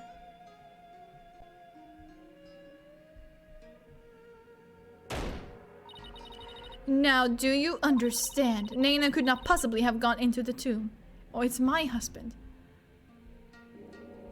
Not our husband. You're right. And that supposed third person at the crime scene is but a figment of your imagination. Another glorious deduction. All hail the genius that is Her Eminence Queen Garan. Bow down before her glory, witless lawyer. Urdi Hara Garan. That's it. I was about to say Kurine, but no, it's Garan. Could those guys fanboy any harder? Oh my god, she has a simp squad. Queen Garan has a simp squad. Oh my god. But is it really true? Did Naina not go into the tomb? Excuse me, but... Mr. Wright? Your benevolence, what time was it when that dog attacked Naina? Simp squad assembled. Time to stand the queen! I believe it was about 2:15 p.m. I see. Apollo, if Naina entered Inga's private quarters at around 2:15, and Inga came racing out at around 2:30, pale-faced and screaming, then... Huh! I know what you're getting at. Yes, that might explain his scream. But can you please fill me in? Because I'm fucking confused. Would the defense please share their theory regarding Justice Minister Inga's scream? Certainly, Your Majesty. Minister Inga screamed because he had a bad dream. He was attacked by Naina. He saw a ghost.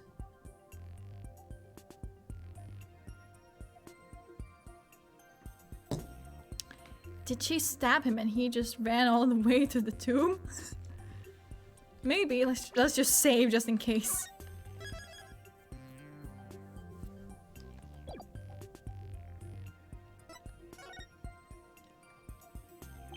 Maybe he was attacked by Naina. This would make the Justice Minister's private quarters the real scene of the crime. Objection! Does your idiocy, that's it. Does your idiocy know no bounds? The minister's body was found in the tomb. Or are you suggesting that the body was moved? Do I think the minister was moved from his private quarters? I think the possibility exists. Considering the fact that the body was found in the tomb, I'd say there is a possibility. What utter nonsense. He really had it out for Dirk if he dragged himself to the tomb.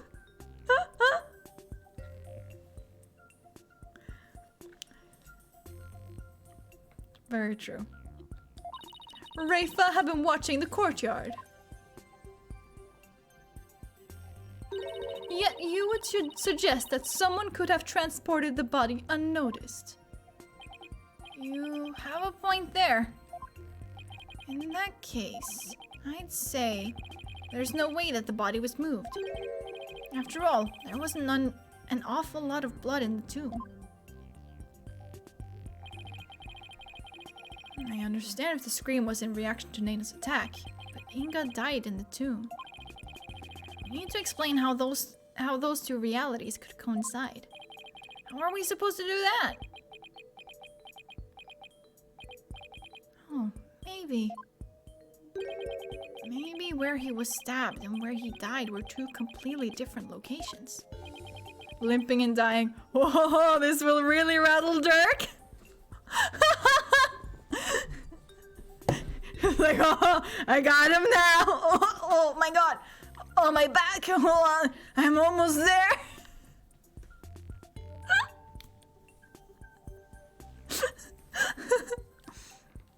What do you mean?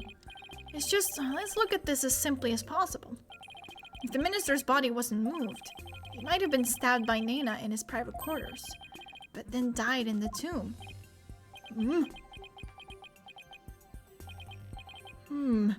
I see. On the one hand, that seems plausible, but on the other, it seems decidedly implausible. Prosecutor Sadmati, what is that fool babbling on about now? Is this a riddle from one of those fortune cookies Americans seem so fond of? Perhaps, but I believe he himself does not know what he means to say. In all likelihood, it was a poor attempt to confuse us. We should simply ignore him. Objection! It wasn't finished yet, so hold off on the analysis, would you? The autopsy report never stated that the minister's death was instantaneous. So he could have conceivably moved from one place to another after being stabbed. Oh my! Are you suggesting he ran off all the way to the tomb with a knife sticking out of his back? Well, yes, that's the gist of it. In short, Minister Inga saw Naina with a knife, let out a scream, and when he turned his back to her to flee. Right, and that's when he was stabbed from behind. This is hurting my brain. Well, Your Majesty, does my theory hold water? Such insolence! I guess not. How dare you bore me like this? Huh? You are a humorless moron, spewing an endless stream of unamusing drivel. I wasn't trying to be funny, Your Eminence. Prosecutor, enlighten this ignorant clown in lawyer's clothing. Your Eminence. Huh.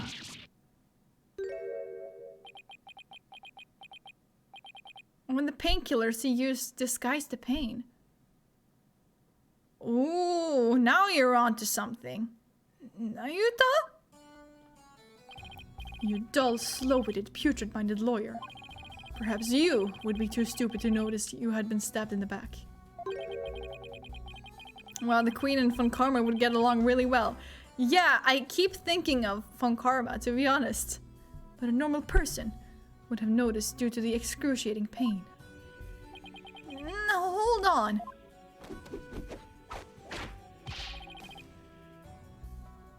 Allow me to teach you the meaning of pain.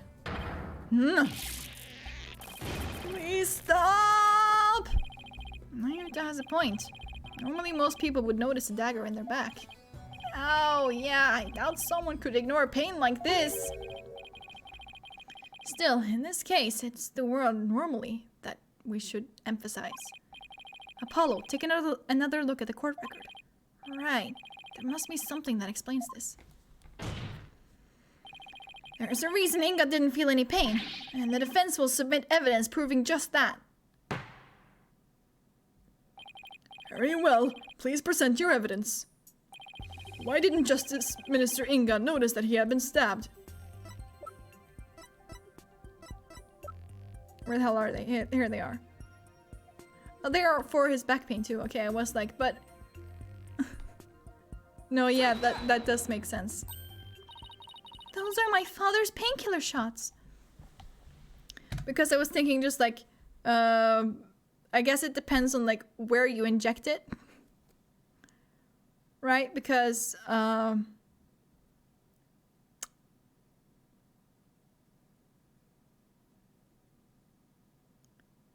Yeah, normal painkillers would not be able to lessen that pain. Let me just tell you.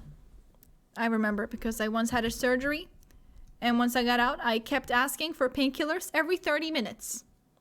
And then they were like, you know what? Let's give you some morphine instead. The symbol behind the judge keeps reminding me of an advert for a ramen shop. It looks like a bowl with some steam coming up from it. Yeah, it has to be localized.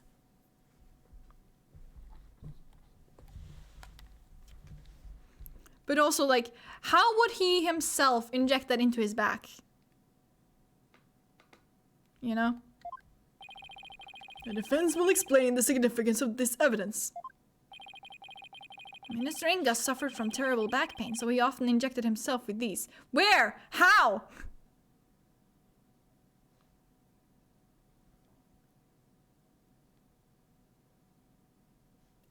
Injecting anything in your back by yourself is not an easy task. Maybe a servant did? Perhaps. With his elastic man powers. Of course. It adds up now. Makes sense. Oh, God.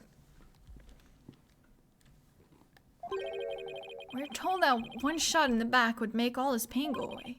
With this, it's easy to explain what happened. Don't tell me you didn't know about these, Your Eminence. You can't mean... Minister Inga was stabbed in his back, close to where he usually injected a painkiller. Therefore, it is entirely possible that he hadn't noticed that he'd been stabbed. What? What's this?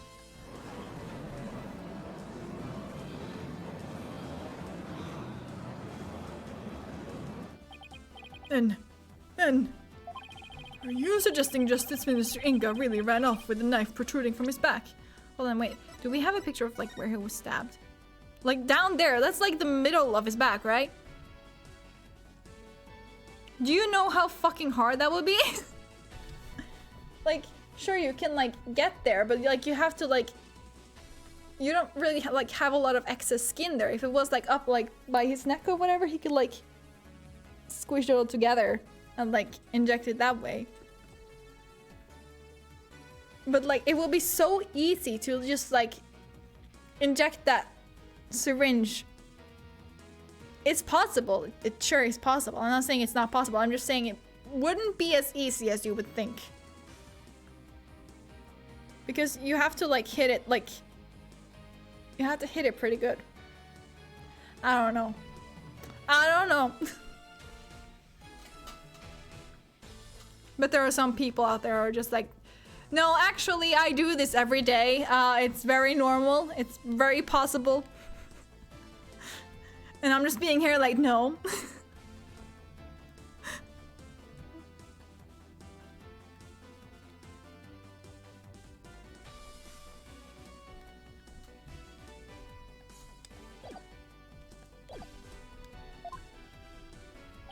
I am your majesty.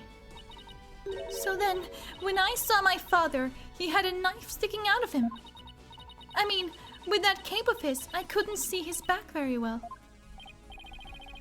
Yes, the knife was there. It was just plunged in so deep you didn't notice it under the cape. Therefore, when you saw your father, he was already, quote-unquote, dead. Murdered by Nena in his private quarters. Oh, Kunka!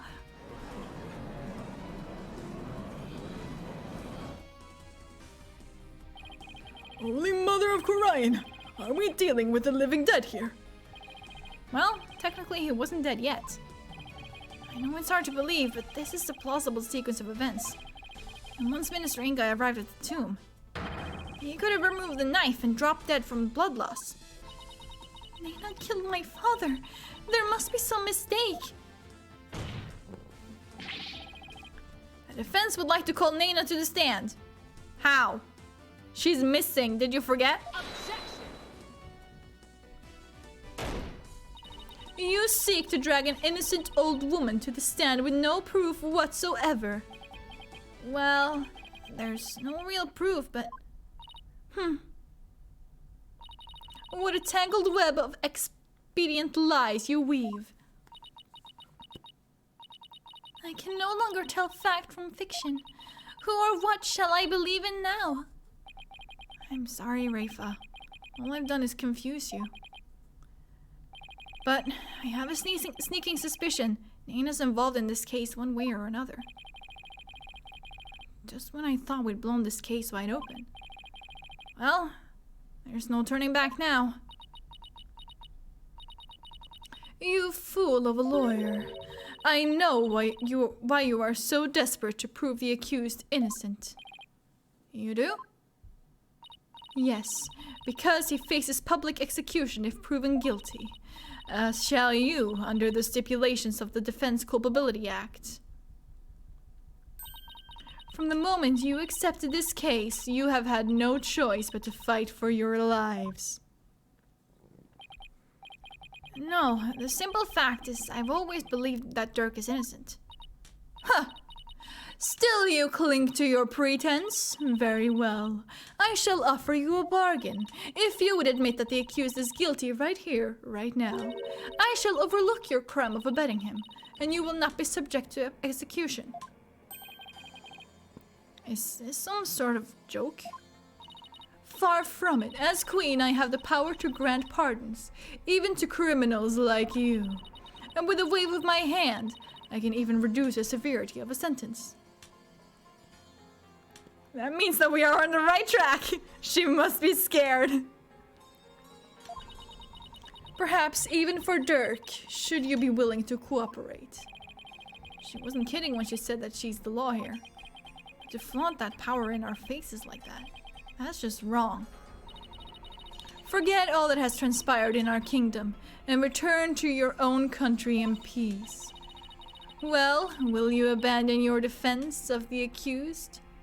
And accept my generous offer? Can I actually do that? If I don't take this deal, we'll be executed along with Dirk if he's found guilty. What should I do? Hold on. Can we just fucking abandon?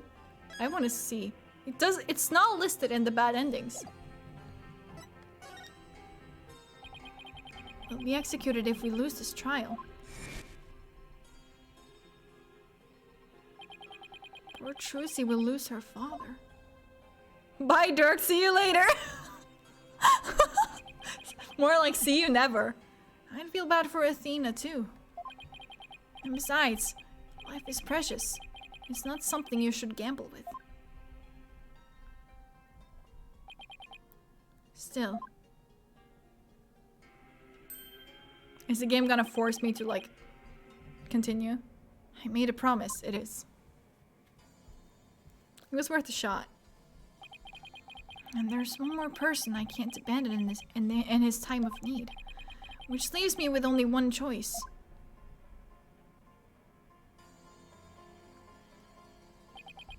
Nice try, Garon. But it looks like you don't know what justice is made of. We won't kowtow to threats like that, Your Eminence. Mr. Wright, I'm sorry, but I can't back down now. I don't want to drag you into this, so don't worry. I'm with you, Apollo. To the bitter end if need be. Hell yeah! To our deaths! Let's go! Woo! And while I can't say I'm used to it, this isn't exactly my first rodeo. Oh man, I wanted a bad ending here. Me too. But if I'm found guilty, you'll get the death penalty too. Even knowing that, you still want to defend me? I don't know what happened in the past, but it looks like everyone in this country considers lawyers to be liars. So I can understand if you don't believe me. But I still believe in you and your innocence. So all I have to do is keep believing and find the truth. That's all there is to it. So keep on fighting, Apollo. You'll hear no objections from me. You nincompoops! You'll die if you lose this case. Why would you even entertain the notion of continuing? I believe that Dirk is innocent. That's why. And besides, trials exist to give the truth a chance to get out into the open. You can't give up just because you're afraid of some punishment. Some punishment. Death. Sure. Even if that punishment is death, Does that not frighten you, Hornhead? Who wouldn't be scared? I mean, just thinking about it. Makes me weak in the knees, to be honest. But as a lawyer, I have a duty to protect my client. I can't just abandon that. A duty you're willing to die for. We could be killed, or worse, expelled.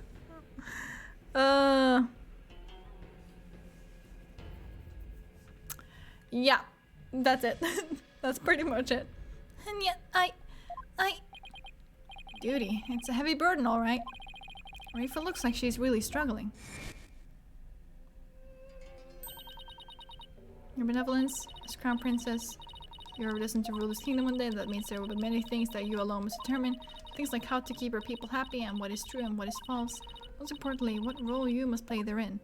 We already read this like in this part.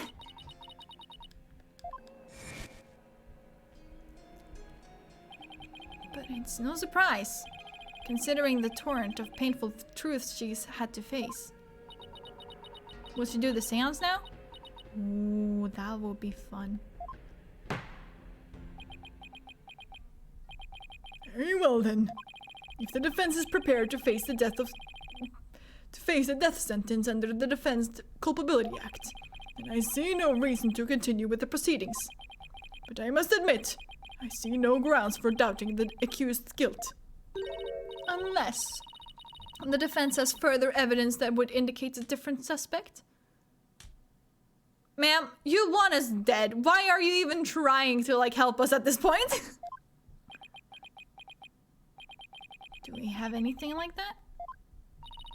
Well, lawyer, do you have any new evidence you would care to present? Or shall I have the executioner start his preparations? If she thinks I can't do this, she's got another thing coming. But first, I have some serious thinking to do. I'd say that new evidence indicating a different suspect. I mean, I guess I have to say exists. I'm just saving. No, I don't need to save again. Okay. Exists. Of course they have some new evidence. Do you now? How very interesting. Why doesn't she sound the least bit concerned? No, I can't let her get to me. I just have to keep pressing forward. This new evidence points to a different suspect. The question is, do you have an updated autopsy report?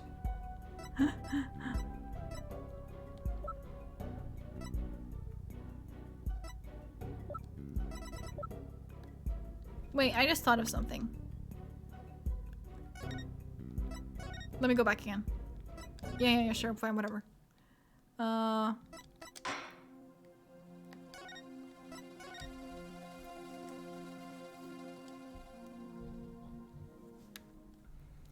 want to see what happens if I just say that there isn't. Does not exist. Such evidence does not exist. Just as I thought. I was so hoping you'd present meaningless evidence and allow me to claim your head. Well, that's also something I could have done. Glad I didn't walk head first into that one then.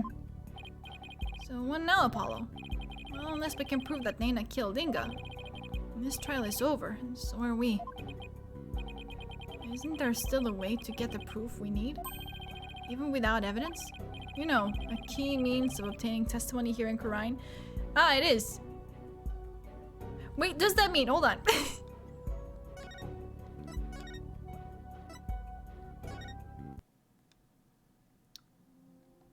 Why didn't I save in the fucking second? Whatever.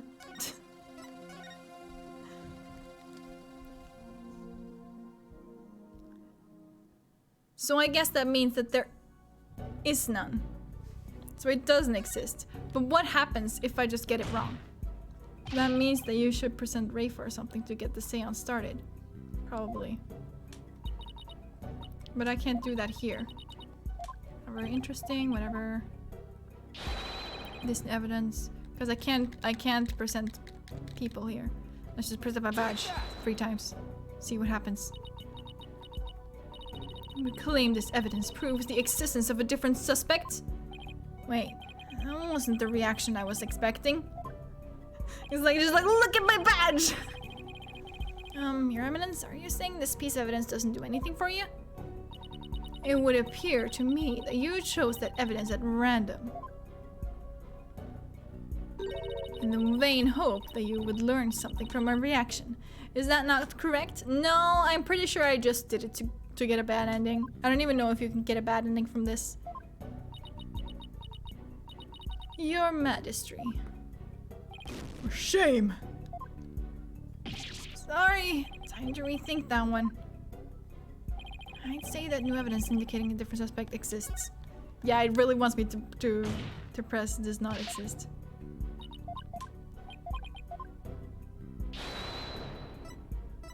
What points to a different suspect?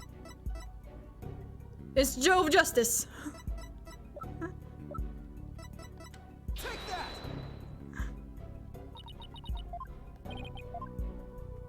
Okay, that's just the same one.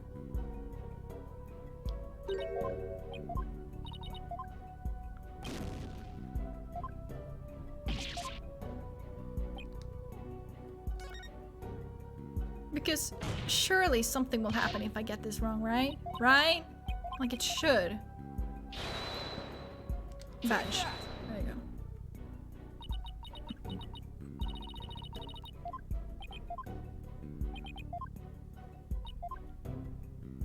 Okay. Magistry. For shame. Does anything else happen here, or is it just like guilty? I have heard enough. This trial need not be drawn out any longer. Regarding the murder of Minister Inga and the assassination of Queen Amara, the defense has failed to counter the charges filed by the prosecution. I will now pass judgment on the accused Dirk Sadmadi and his defenders Apollo Justice and Phoenix Wright. This court finds these three individuals.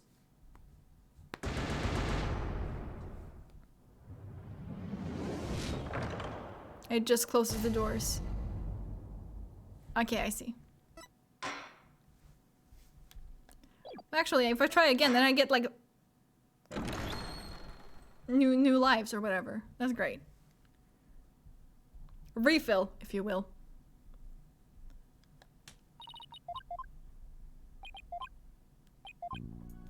Does not exist. There we go. Search evidence does not exist. Okay. Just like that. I didn't walk headfirst into that one. Well, no, Apollo. Well, unless we can prove that Nena killed Inga, this trial is over, and so are we. Isn't there still a way to get the proof we need? Even without evidence? You know, a key means of obtaining testimony here in Khura'in? Huh? Wait, are you actually suggesting... It certainly won't be easy, but it's worth a try. Your Majesty. A crucial step in uncovering the truth behind this case is yet to be taken in this trial. But I'm positive that I can back up our claim with this one step. You mean you will be able to prove that Nena killed Justice Minister Inga? And just how do you propose to do that? With the help of a certain someone. You need help? From someone? Well, I can't imagine who it could be. But I suppose I must ask. Whose help do you need to uncover the truth? Take that! Rafa. But this is... Me? Here in Khura'in, legal proceedings include the viewing of the victim's final moments. But that requires your benevolence's help. Such information is just as vital as any other piece of conclusive evidence. If you're right about this, Rafa's power should enable her to see the very moment Nena stabbed Inga. It will be hard to watch your father's murder, but it's the only way to uncover the truth. Your benevolence. We need you and your power. You need me. Objection! Oh, wretched simpleton. Did you not see what ensued in the previous attempt?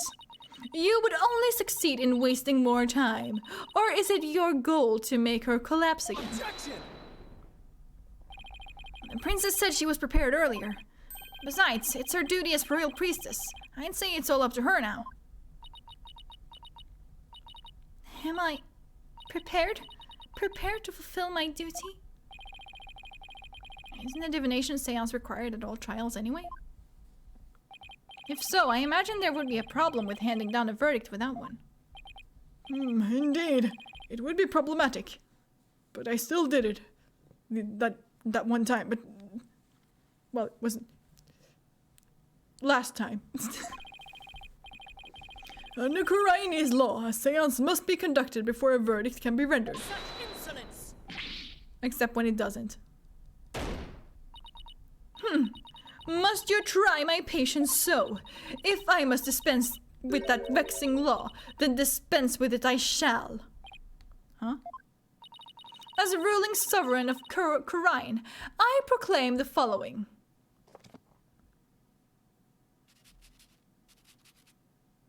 Did she just make a new fucking law? Henceforth, the divination seance shall be optional. Of course you fucking did. Of course you fucking did. My god.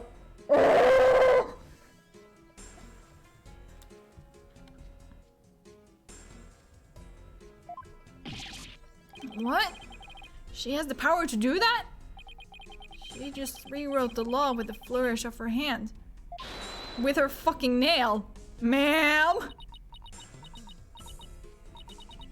Mother, I do not wish for the trial to end like this. It is as the defense said, I must not neglect my duty simply because I am afraid. I shall go through with it this time. I will conduct the seance once more. Insolence! Rafa, do not be fooled by his lawyerly guile. You are not prepared to witness your father's death.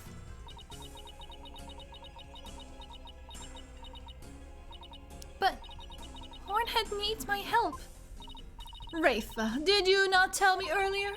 Did you not tell me you were prepared? But despite your grandiose posturing, you collapsed in the most piteous fashion. Even worse, you have erred in your insights of late. For has not the bard one there overturned them more than once? You cannot be trusted to keep your word, nor can you reveal the truth through your insights. So I say to you, begone!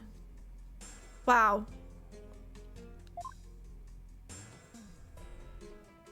What a fucking bitch. This sacred hall of justice has no need for such a worthless royal priestess. Worthless? Wow, how can she say that to her own daughter? So, Mother, you think me worthless? Objection! I would love to have her around when having doubts or bad anxiety. Oh yeah, for sure, that would really help. Her benevolence says she can do it, doesn't she? So I don't see why you have to condemn her before she's even made the attempt.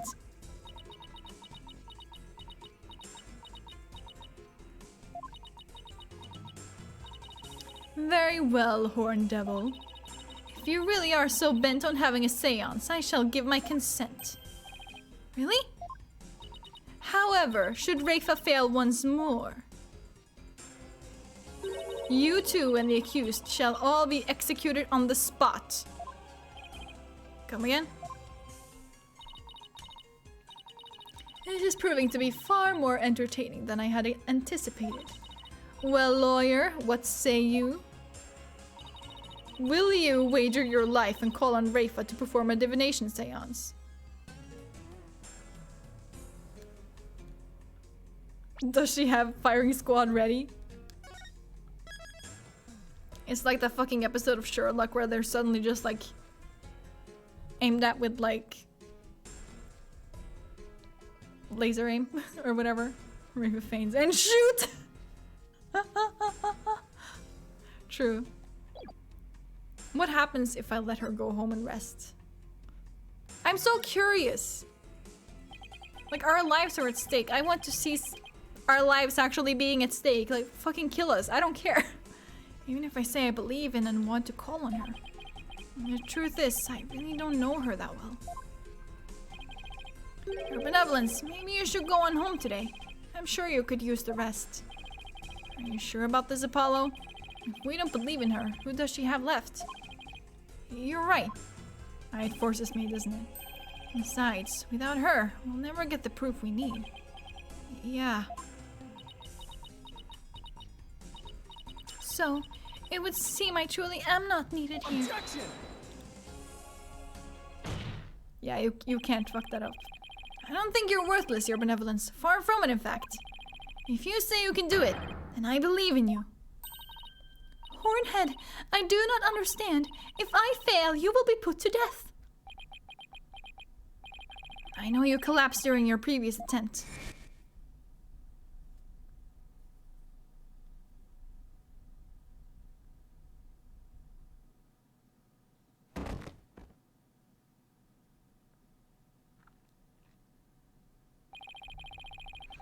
I can't even imagine how terrible it must have been for you.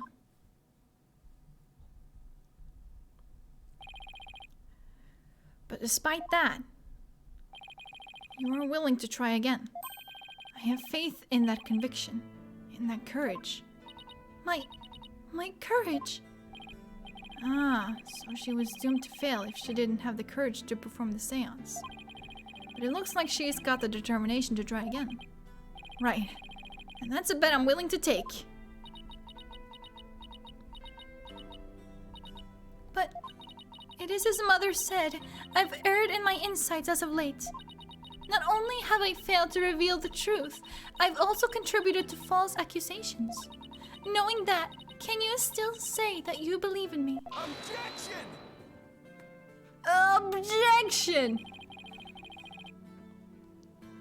I wouldn't take stock in those words, your benevolence. Despite what your mother says, I don't think you've made any errors at all. Huh? In the trials I've been a part of here in Khura'in, I would have never proven my client's innocence without your seances. Because even though they didn't always reflect the absolute truth, the insight they provided served as vital leads to finding the truth. Vital leads? My seances? What happened to that objection? I don't know. He had a bit too much to drink right before that, apparently. I don't know. So please, your benevolence, try to perform the divination seance one more time. Objection! Stop slamming your book. It doesn't make you look smart. Rafa, stop this madness. It is for your own good. You are ill-prepared to face your father's death. Go, leave this sacred hall at once.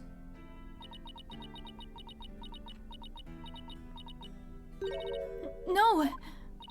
Do you think the gallery shows up to court for the court case? Or for the soap opera that happens with it?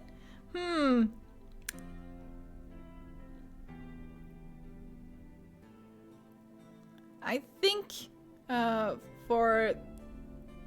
they come for the court case, but they stay for the soap opera. What did you say? I said no, Mother, for I am the royal priestess of Khura'in. I have no need for you now. Even if you do not need me, Mother. Hornhead and his Hall of Justice do. He proved that to me by risking his own life. It is because of him that I now understand. The divination seance is my sacred duty. I must fulfill it, no matter the risk. If I lived in the Ace Attorney universe, I'd attend every trial.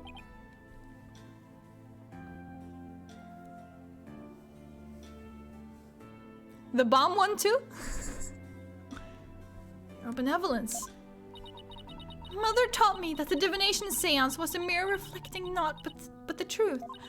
But I began to have my doubts after Barbed Head disproved the insights it offered. It's better entertainment than TV. True. And also, I don't believe you have to pay to go see it a trial, right? That would be kind of funny. And now now, I don't even know who or what to trust anymore. Free entertainment, even better, yeah.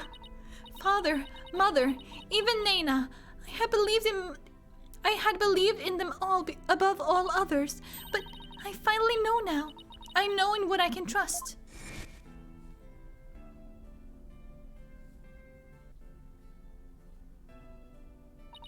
The royal priestess must debate each seance with the presiding lawyer and prosecutor.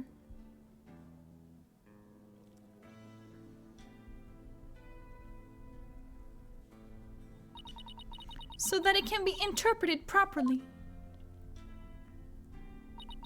That is how I believe trials here in Khura'in should function.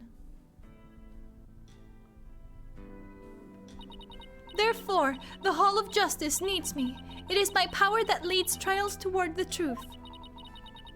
That is my sacred duty, and I will never shirk from it again. Right there, your benevolence, is a product of what you've learned in your struggles so far. The truth that you realize with your own strength. As my sacred duty, I must ensure that it is fulfilled. I must have the courage and resolve to see it through. Your Eminence, the royal priestess says she will conduct the divination seance. I see no grounds for you to forbid it. Unless, of course, you're worried that it might reveal something you find inconvenient. Call her out. Call her out, Apollo. Mother, I am done letting you have your way. Rafa, you would actually rebel against me, your mother and queen? Though I am scared to see my father's death. I must face my fear. That is what Hornhead has taught me here today. Rafa. I am the royal priestess Rafa Padma Khura'in. And I am prepared to face my father's death. Rafa seems so sharp compared to Apollo. He looks almost blurry sometimes. I never even thought about that. Your Eminence, it seems the princess is more grown up than you thought. Rafa. Then, let us proceed with the divination seance. In the victim's final moments, this should be interesting. I wonder what Inga's memories are going to show us.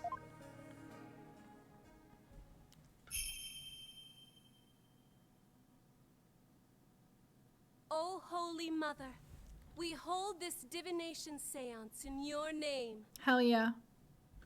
I'll drink to that. Let the eyes of everyone here be clear, and our ears be unstopped. O dance of devotion, guide the victim's soul to me, so that we may receive their final memories in the pool of souls.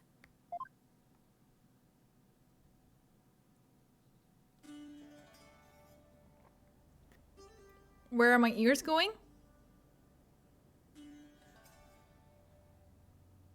Is it low?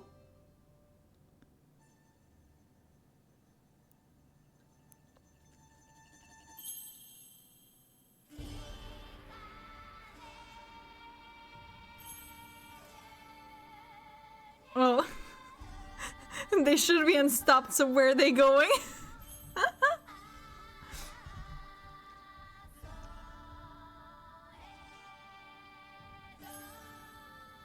Oh yeah, drop it, girl.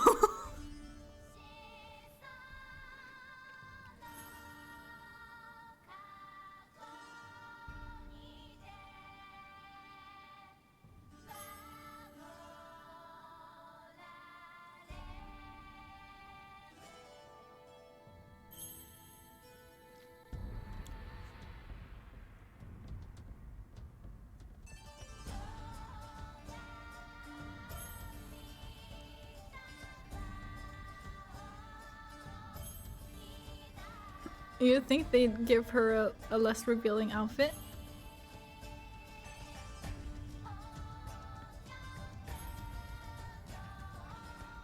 Yeah, considering she is, what, 14?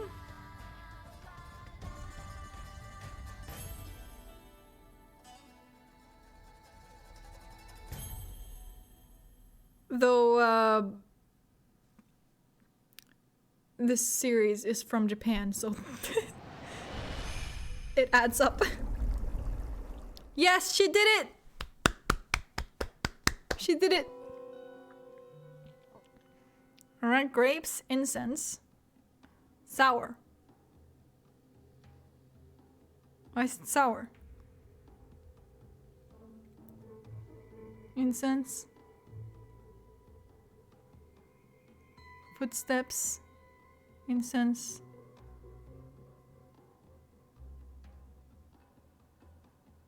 Man's voice. Incense.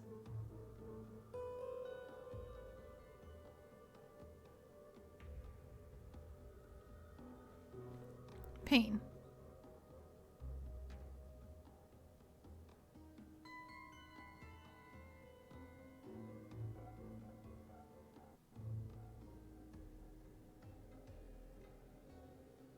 Oh, for fuck's sake.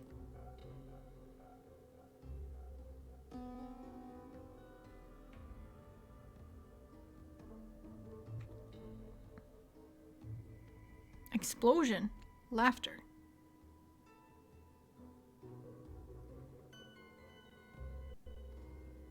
Why does he not have a face?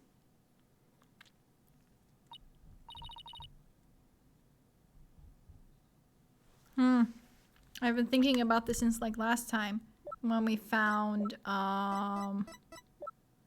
where is it? This thing. Right? The fact that he had to like write down what people looked like.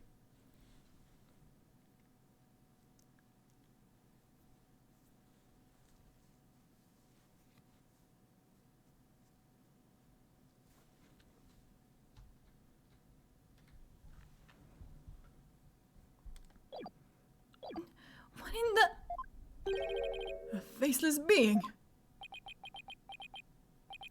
What the heck? His face, it's just like... that picture of the founder.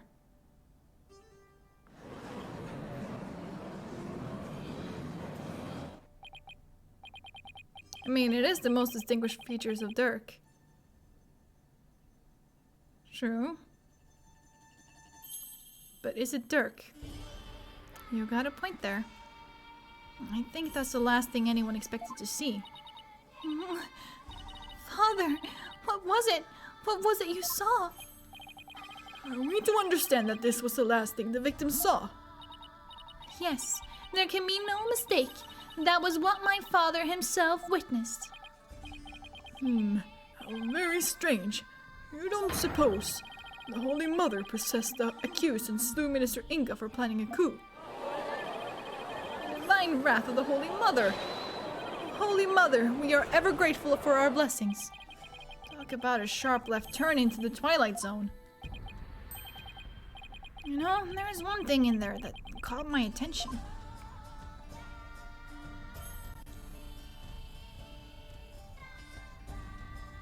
The laughter? A laugh. Who does it belong to and why are they laughing? I don't know, it seems like the divination seance should have like a software update.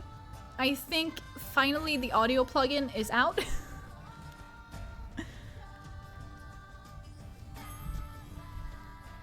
Holy Mother, thank you for killing Inga. Is the gallery okay? The gallery has never been okay. Who knows? Though I suppose it could be Dirk after he slew my husband. Uh-huh. That figure didn't even have a mouth.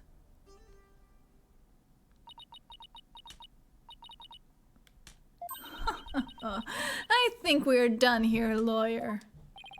How so? You claim that Minister Inga was stabbed in his private quarters, and feeling no pain went to the tomb where he eventually fell dead. Was it a monk statue with Dirk's clothes?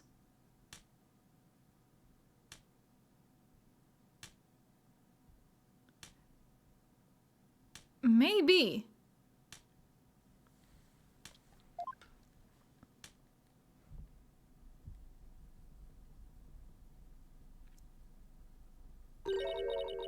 But this seance vision proves he was stabbed in the tomb and felt great pain, no less. Oh, that. Therefore, as I asserted all along, it was the accused who stabbed the minister in the tomb. Ugh! Everything just backfired. Big time. Oh. Sorry. Wow, Karan has the devil's own luck, doesn't she? Now then, I shall give voice to the soul of the deceased. Listen well and heed these words. It could be pain somewhere else if it is only localized painkillers. True. At around 3 p.m., my father was waiting in the tomb to make the hostage exchange. He was drinking grape juice while gazing upon the picture of the Holy Mother. He had been waiting vigilantly when suddenly he heard Dirk's voice. The next moment, he was stabbed in the back and collapsed. I'm trying to figure out where I am here. Okay, we're almost done with this part. I'm gonna end it after that.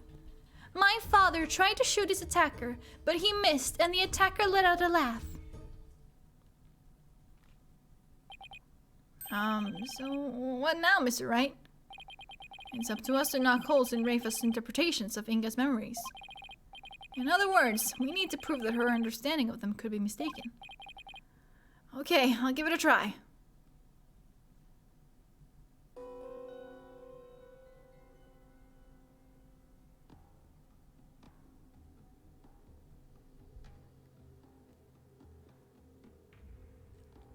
Yeah, let me just pause this. He was drinking grape juice while gazing upon the picture of the Holy Mother.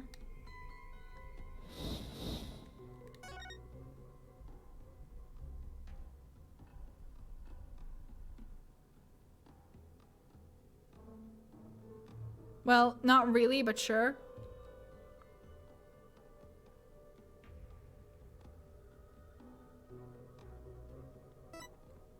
He had been waiting vigilantly when suddenly he heard Dirk's voice. The next moment he was stabbed in the back and collapsed. But, see, that's what I don't get, and I didn't get from like the very beginning. Because, if we can just hurry it along here, please, thank you. He was stabbed from the back, right? And then he falls like, kind of like to the left. Like down and to the left. And then he looks up. And Dirk is covered in blood? He heard a man's voice and did not turn around. You're right.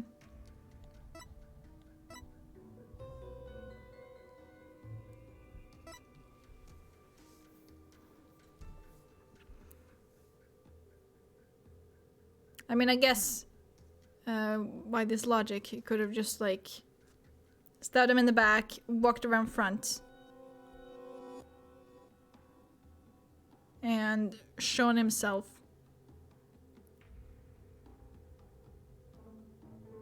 My father tried to shoot his attacker, but he missed, and the attacker let out a laugh.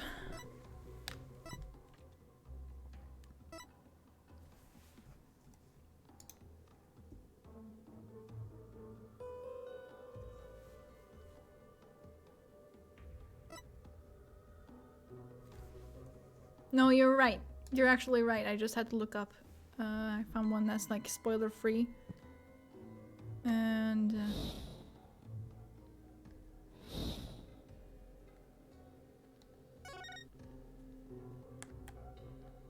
Objection! it is indeed that. Your benevolence, there seems to be an inconsistency in your interpretation. An inconsistency where, is it not? Minister Inga is far too relaxed for what was supposedly about to take place. Oh yeah, no, it was that. That just seemed like it was just like a... There's an inconsistency. Where? Isn't it this? When he heard the voice you claim is Dirk's, he didn't seem the least bit alarmed. He just kept looking at the picture of the founder. That's strange, right? He was waiting for Dirk to arrive with the founder's orb. But when he heard that voice, he didn't even turn to look. Don't you think he would have been worried about being attacked from behind? Oh! Then whose voice was it? It was likely someone whose presence wouldn't have alarmed him. Someone like a friend. Objection! But there was no third party at the scene of the crime. Therefore, the voice can only have belonged to Dirk. The voice of a third party who wasn't there in the tomb. Objection, he did not have friends. I would know, I am his wife. Apollo, don't we have something that could reveal the owner of the mystery voice? We do? You know, I think we do. We do? Something that Inga had while he was waiting for Dirk.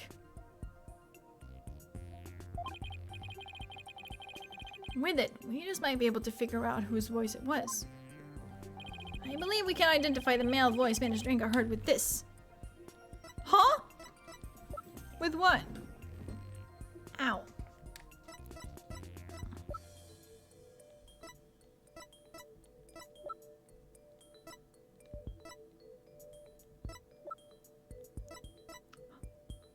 Could it be the phone? Take that! That's my father's. I know this must be hard for you, but could you please look at this photo? There's something here that can point us toward the identity of the voice. This is the real source of the man's voice. Take that! A cell phone! Right, I believe that the voice the minister heard was of a call in his on this cell phone. I see. Well, that certainly makes sense. What is your eminence's view on the matter? I can see the possibility. Then it seems I must refine my vision.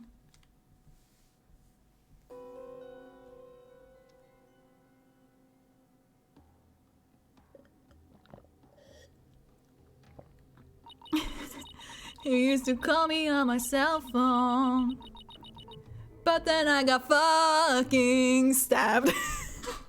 That's great. It appears that the voice belonged to one of my father's subordinates.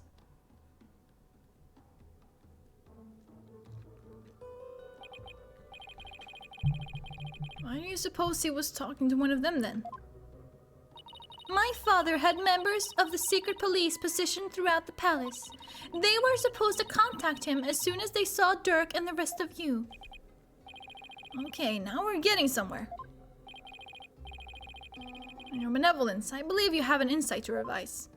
I know, Barbed Head. Don't presume to tell me how to do my duty.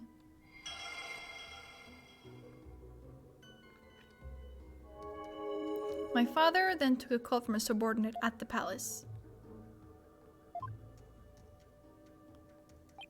So the voice was coming from the phone. That's good to know. There might have been other sounds coming from the phone. Sounds that could be clues. Let's take another look at Rafa's insights and really focus on the various sensations. Okay, I think I'm getting the hang of this now. Oh, the explosion! Oh!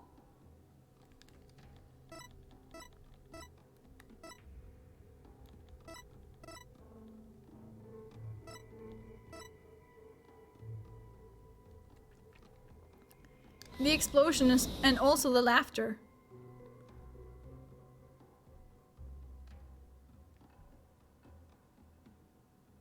It's fucking dats. Are you kidding me?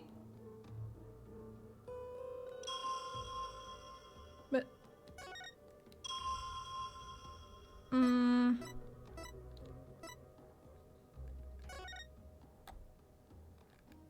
Objection! No, I mean, it is that, but it's... This is not what I was supposed to do. Wait, was it that? Yes, because, Albie's statement. Here we go. Fuck. Here we go. The shocked look on Albie's face had dots and stitches when the police came along and detained the rebel. Because at around 2 p.m. he leapt out of a bizarre manhole and then threw a firecracker. No, it wasn't that called him. But whoever Inga was on the phone with was the police that showed up at that time.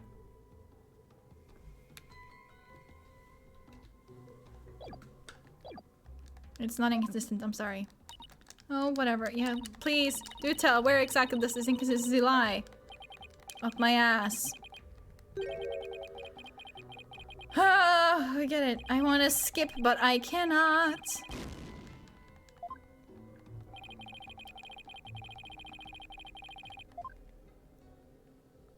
It's court record. I can go here, right? Yeah, no, I don't think I can.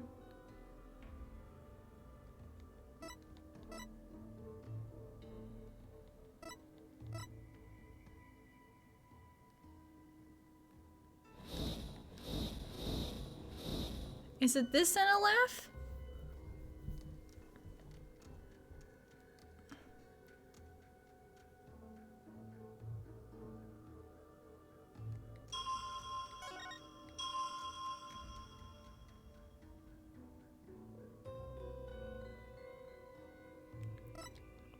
It must be the got a call?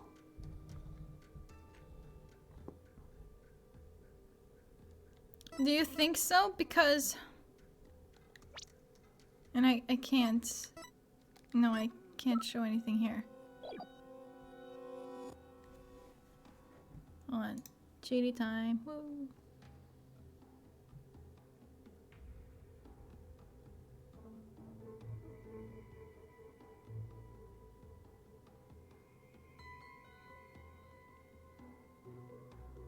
Now hold on.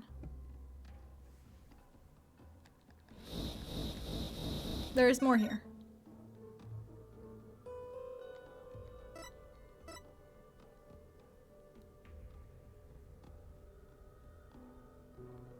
The phone could explain other sounds.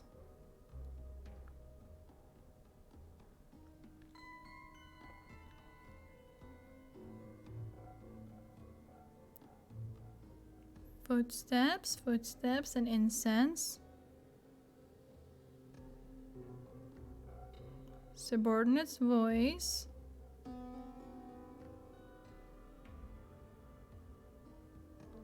Lion's roar, you motherfucker. That was not there earlier, right?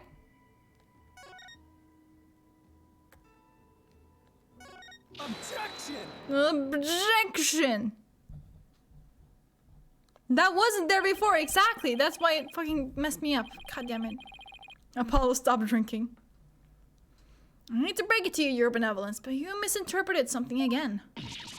What do you mean? Again? Smooth move, Apollo. I think you just hurt her feelings. She may put on a brave face, but she feels more than she lets on. Let me rephrase that, your benevolence. Your interpretation of your father's phone call to his subordinate at the palace is inconsistent with his final memory. What do you mean by that?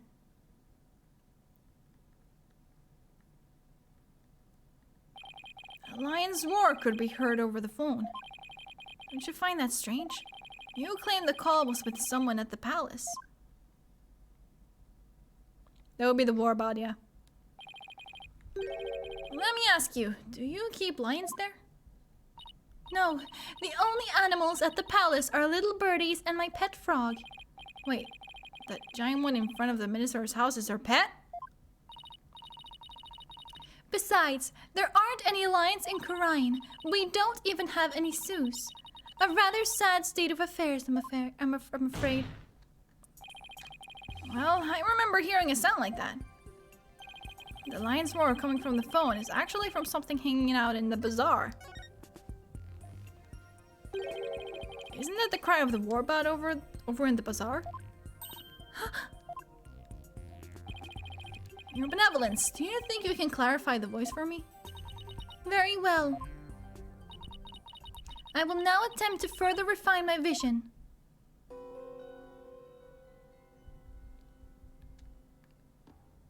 Warbot's cry. Okay. What's this?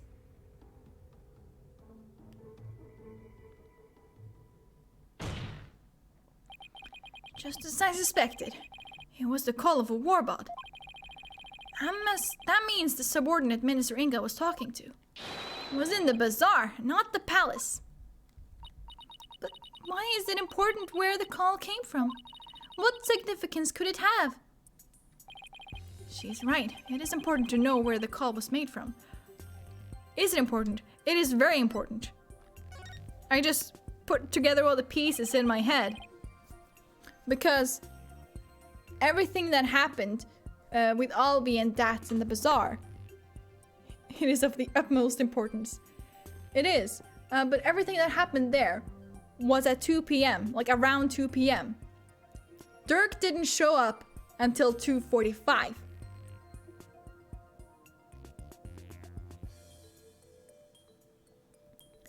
And also, that makes sense, but it doesn't, because also, Refa claims to have seen Inga at 2:30 go into the tomb. But this vision is from before that.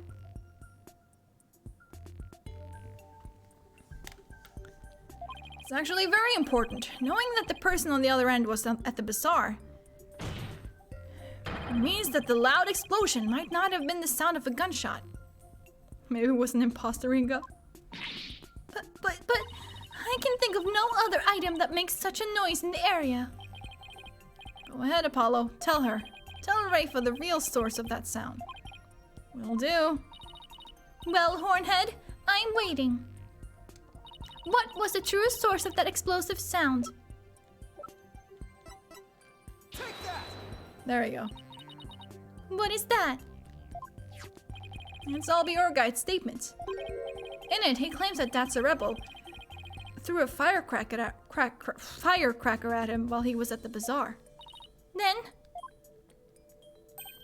Yes, the sound heard over the phone was a firecracker exploding. Objection! And yet, a bullet was found at the scene of the crime. A bullet fired from Minister Inga's gun. How do you explain that? Well, we don't know whether it was fired during the course of the crime, right? Or do you have evidence that proves when the pistol was discharged? Yes, shut her up. No, I have none. Yeah, okay. Then sit down and shut the fuck up. My god. Wait a second. If that loud bang was a firecracker, then would that laugh at the end have been... No, it can't be. He really is the Chinese Larry, isn't he? Oh, he can. And it is. The laugh came from none other than... Larry Butts! The Joker who got a kick out of startling Albi with his dragon snot snaps. The happy-go-lucky That's a rebel. Dragon snot snap. What? Someone should really put a leash on that guy. It does sound gross.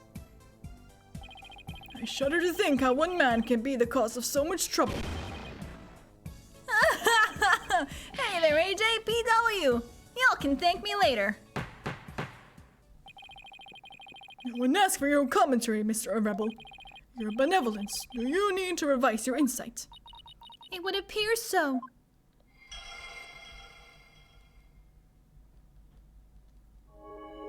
My father then took a call from a subordinate at the bazaar.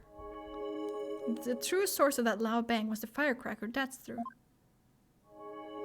And that final laugh belonged to none other than Dats himself. Thank you. Please bring Dats back with you and introduce him to Larry. The chaos would be magnificent. God, it would be too fucking much. It would be too much. Well, this changes everything. Let's go over the details of Rafa's insights again. Okay. I think I've got this down now. Time to find another inconsistency. I'm going through the entire video, seeing if there's like anything new that's popped up. Okay, grapes and incense. That was there before. Sour was there before. Why is it sour? Whatever, not important. And then footsteps. Yes. Those are his footsteps because they don't increase or decrease in volume or whatever. The incense gets bigger. Subordinate's voice. And then the warbod. Yes. And then dog's bark. That's also there now, apparently. Pain.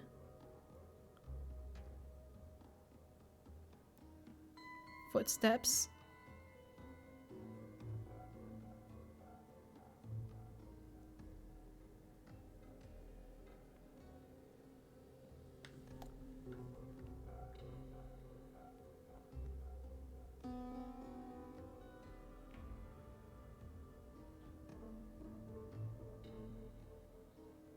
Explosion. Laughter. Okay. If the crime took place at 2 p.m. but her insight still says 3 p.m. It does.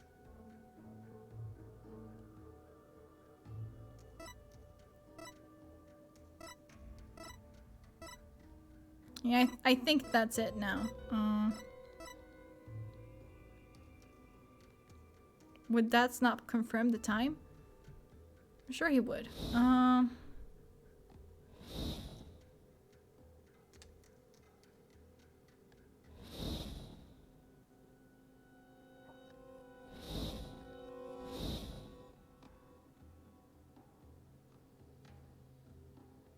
I think it's a dog's bark.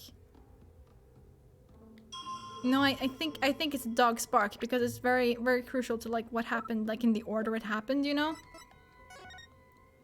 Because he got yelled at by a dog and a warbod.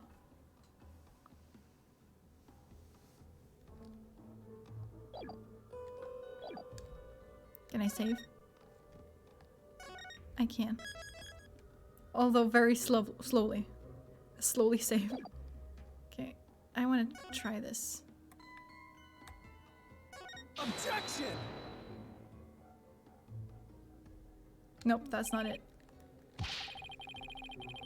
Fuck!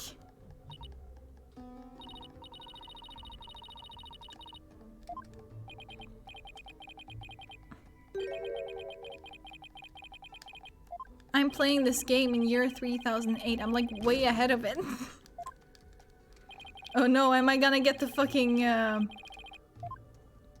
what's it called? No, okay, I'm not. Thank you.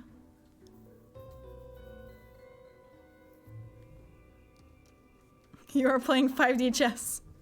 Exactly. Okay, so I don't think it's that. He was drinking grape juice. Let me just pause this. My father then took a call. This moment he was stabbed in the back. The true source of that loud bang was a firecracker Dats threw, and the final laugh belonged to none other than Dats himself.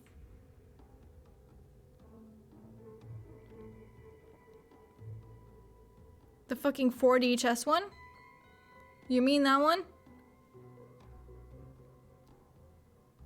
With time travel and multiverse. Yep, I've seen that one. I can't even play regular chess. That will be hell.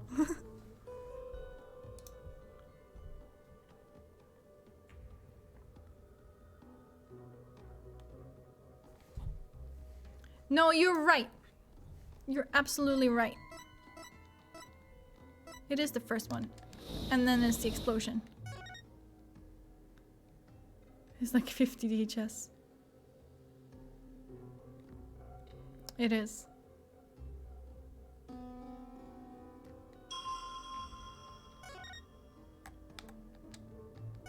Objection!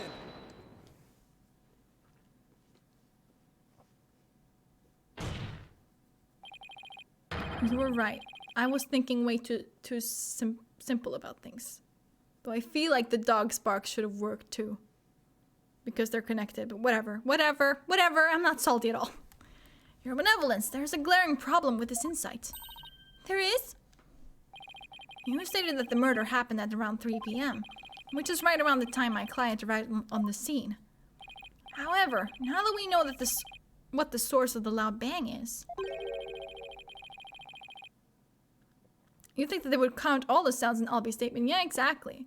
It's kind of weird that they want, like, exactly the explosion. Your insight conflicts with a certain piece of evidence. I suppose I have to ask the obvious here. What evidence conflicts with the claim that the murder occurred at 3 p.m.?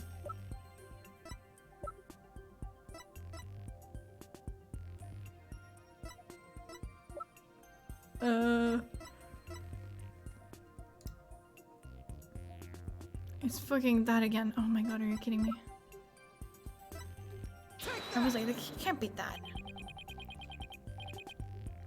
I guess that the explosion is the only exclusive sound. I mean, a dog bark or laughter could happen at any time. I guess so.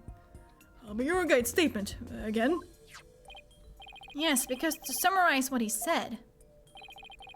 At around 2 p.m., Shadow was surprised by a firecracker and ran into the palace courtyard. Around 2 p.m.? That's right. 2 p.m. Not 3 p.m. Huh? Are you suggesting? Oh, she's fucking pissed. I think you know where I'm going with this. Dad's laugh, the cry of the warbud, and the bang of the firecracker were all heard right before Minister Inga's death. Thanks to Albie's statement, we can put a definitive timestamp on all of these sounds. Considering how angry she is, this is right. Yep. Therefore, what this vision shows is that it's extremely likely that the deceased's final moments were at 2 rather than 3 as we had originally thought. Dare I ask? It means the murder took place a full hour before Dirk entered the tomb. But Okunka! How can this be? Kind of looks like she's floating. Her design is really good. She looks fucking terrifying. Are you saying that I, the very personification of the law, have been mistaken?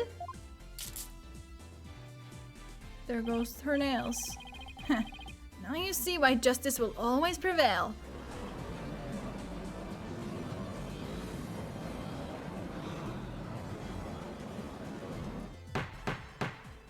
Do you need the face and name of the person in order to do a divination seance as well? Yes.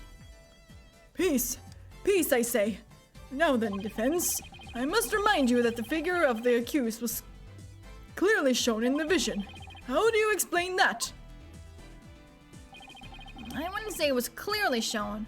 After all, the figure didn't actually have a face. Ah, you're absolutely right. Without a face, we can't be certain who it was. Furthermore, need I remind you that if the vision is from 2 p.m., Dirk was still with me and Mr. Wright. Which means that this faceless figure couldn't possibly be him. Because Amara did not die in the fire. The only one who did was Joe of Justice, and we have a picture. Ooh. You're so right. So then, what are we to make of this 1 hour difference? Wait, 2 o'clock. That's when... my mother was performing the rite of channeling.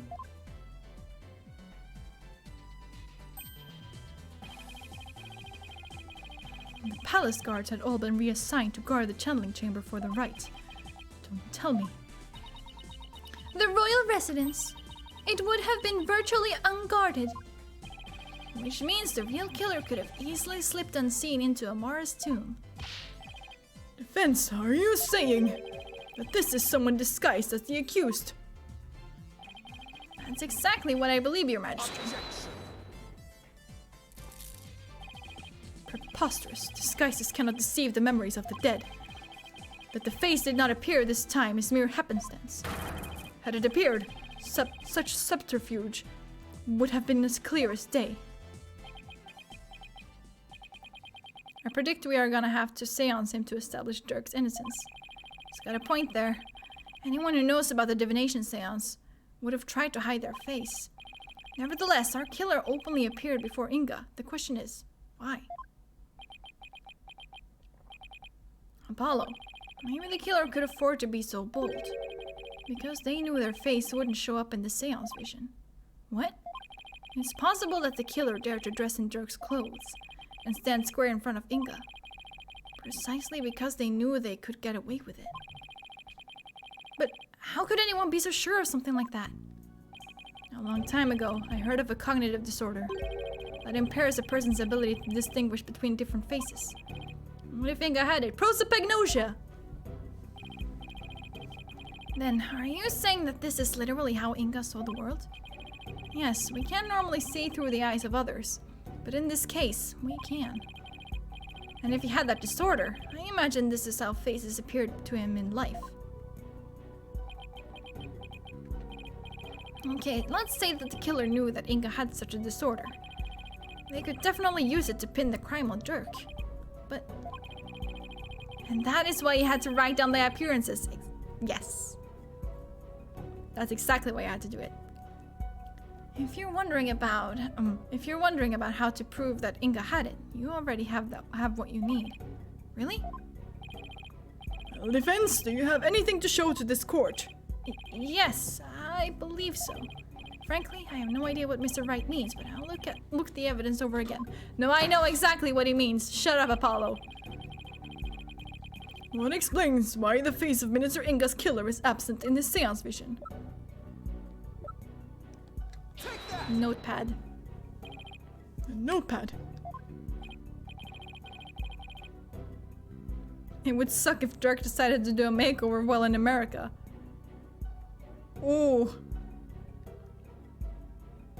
Yes, it was found in Minister Inga's room, and it holds the answer we're looking for. As you can see, it's filled with detailed notes on various individuals. What kind of clothes they wear, hairstyles, and other discerning physical characteristics. And this is connected to the faceless nature of the killer, how?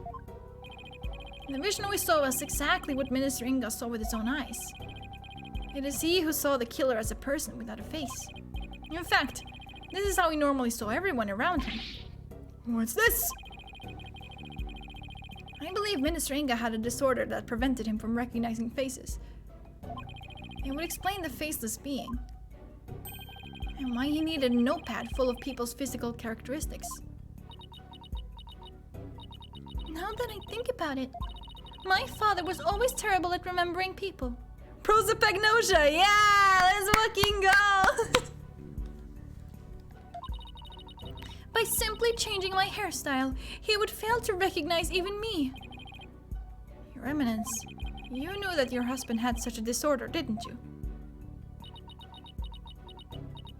It all comes full circle. It really does, huh? I mean, to be fair, I had forgotten about this part. He never wished for it to become public knowledge. But I suppose there is no use in keeping quiet about it now. It is as you say. My late husband had a special disorder that hindered his ability to recognize faces. The medical term for it is prosopagnosia! Yoo-hoo! So Mr. Wright was right. The memories of those afflicted with such disorders in life do appear strange at times. There is precedence for this. So the killer likely knew about the disorder and used it to their advantage. Right, so there's someone who is both knowledgeable about the divination seance and aware of Inga's affliction. Gee, I wonder who could it possibly be? Like, Your Eminence? Who knew about your husband's condition? A small number of servants who attended to his needs. And me. Thank you for just saying that yourself, dumb bitch. Oh my god.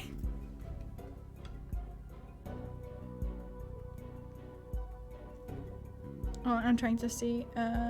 Okay, yeah, no, it's still not yet. Surely you are not about to insinuate that I committed this crime. Then again, she was channeling a spirit.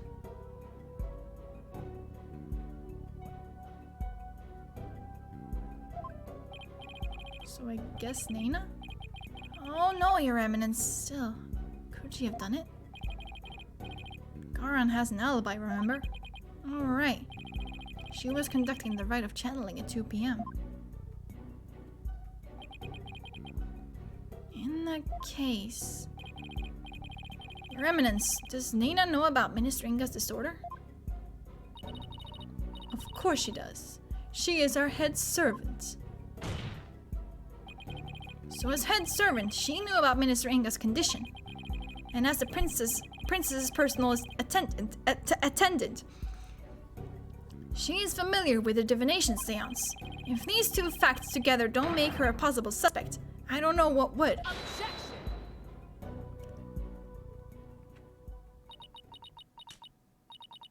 You witless lawyer, how quick you are to forget the facts. Facts like... When Inga was last seen alive, you claim he was slain at 2, yet that is impossible, for Rafa saw him at 2:30.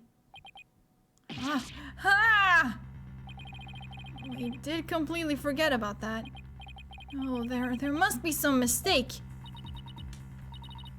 So you see, the murder could only have happened at 3 p.m. The hour Dirk entered the tomb. There is no other answer to this puzzle. We literally went through and debunked that. Sit down, shut the fuck up. My god, you're annoying. Why don't we ever get to make up answers like Garan makes up laws? I don't know, Apollo. I don't know. Guess it's back to square one. Where did we go wrong? I don't think we're the problem. We just seem to be short one piece of the puzzle. Our deductions so far explain everything to a T. Everything except for Inga's sighting at 2:30. I see, and without that final puzzle piece, all of our deductions fall apart. Apollo, if Inga's sighting is the only anomaly, maybe Rafa was mistaken about the time. That would be a better explanation than this entire theory is wrong. I don't know. You'll just have to find a way to make it fit into the bigger picture. Time to think outside the box then, right? Let's see. It would be impossible to see Inga walking around after he'd been killed. But what if there was a way to make people think he was alive even though he was dead? Like a way to make people witness the living dead. Sounds like some kind of TV show. Things like that don't happen in real life. Unless... Ah! A cardboard cutout? Apollo, did you just... I did. I figured it out. I know how to make people witness the living dead. Your Majesty, our deductions weren't wrong after all. Despite Minister Inga being murdered at 2 p.m., he was seen heading into the tomb at 2:30, and I'll tell you how. I certainly hope you will, because I have no idea what you're talking about. Minister Inga, her benevolence saw, was in fact someone channeling him. Or disguised as him.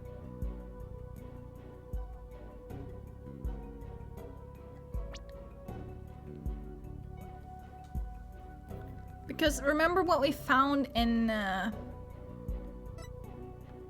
Inga's quarters or whatever? We found like the hairspray thing.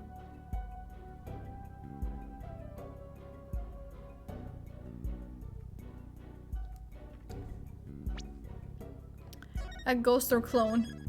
No, I like your theory of a cardboard cutout better. Is it disguise or channeling exactly? I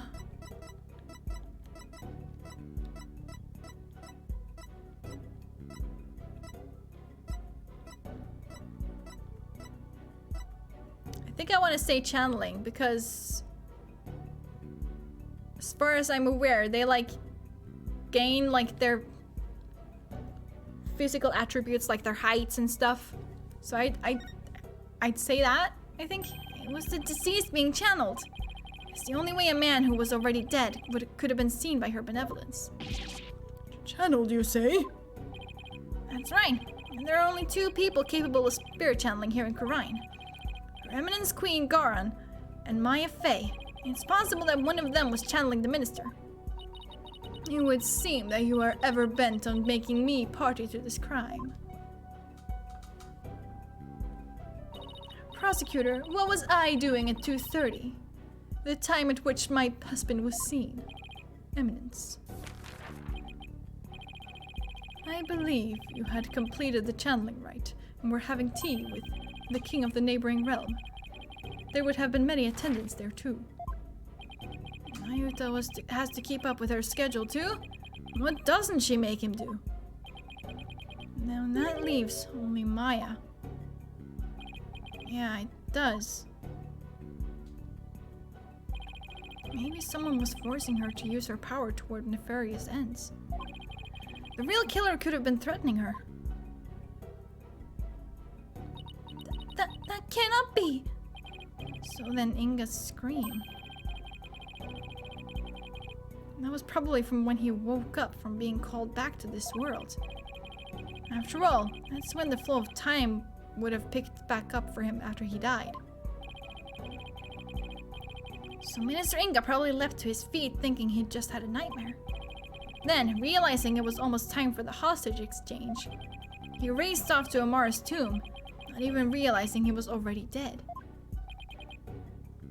Then, her benevolence really did see a dead man running.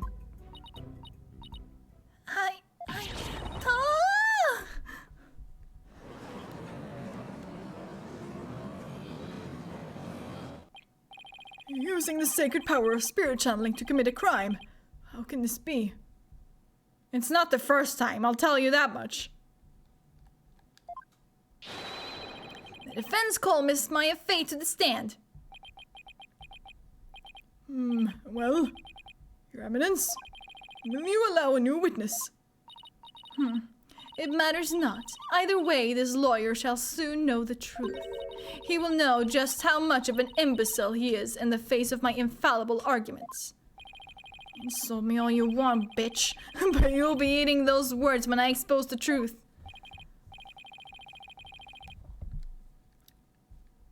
Sorry, I had to. My main man, the judge, do I have some stories to tell you? Yeah. Exactly. Oh my god. Very well. Let us adjourn until the next witness is ready. Apollo deserves to say bitch. He does. Which is why I made him say bitch. Yay, to be continued! Finally! Yes, save game, please. Save and overwrite and return to title. That was a long first part. It was.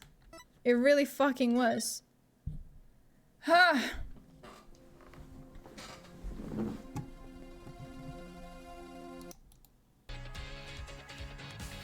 Is this a 2-part trial or longer? It's 3 parts. It's 3 parts. Damn. Yeah, that's a lot. Oops. There's still a lot to go. Yeah, there is. There is.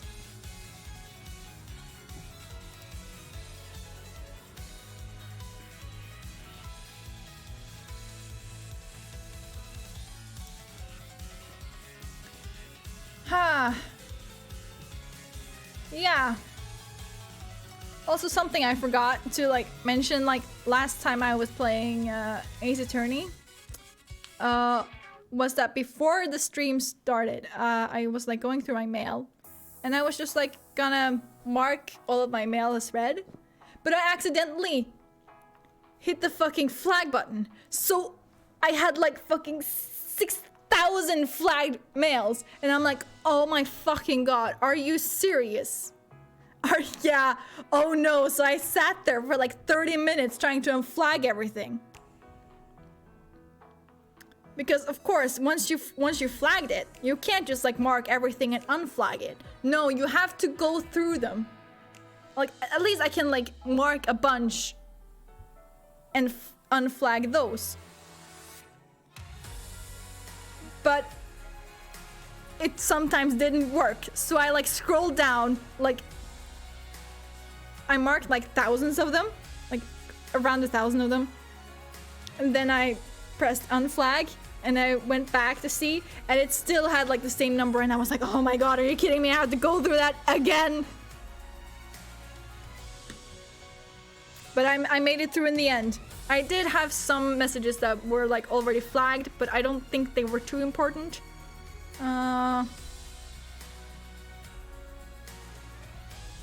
One of them was for a website. I ordered some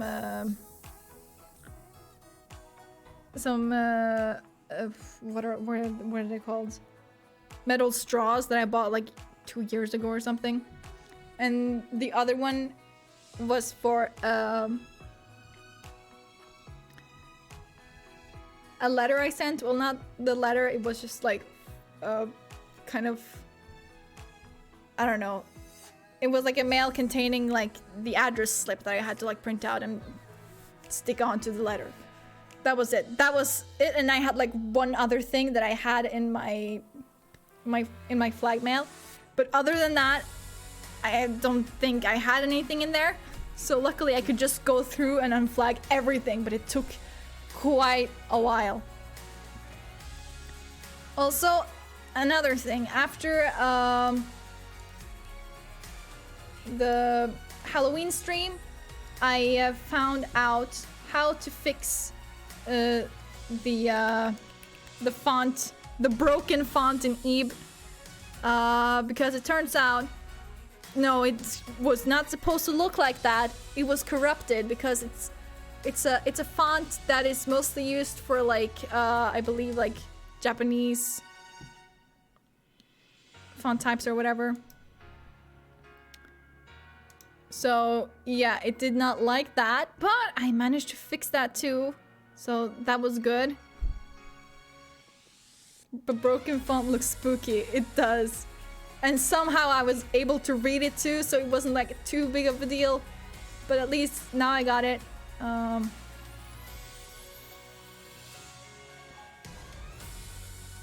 also there are like 7 endings or so to that game. So I might go back and replay that on stream sometime.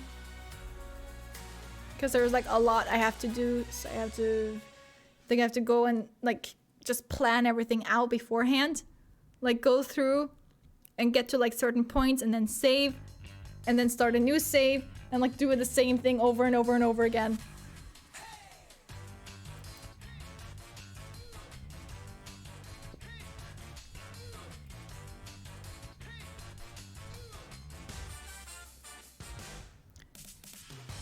Ha!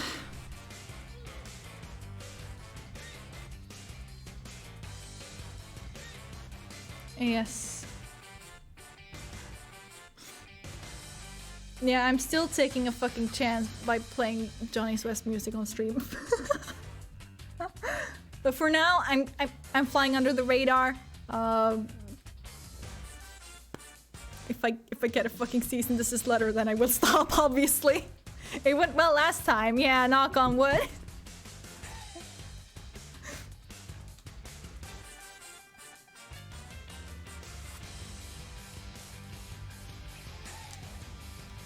Also, they're getting free promo, like, hello?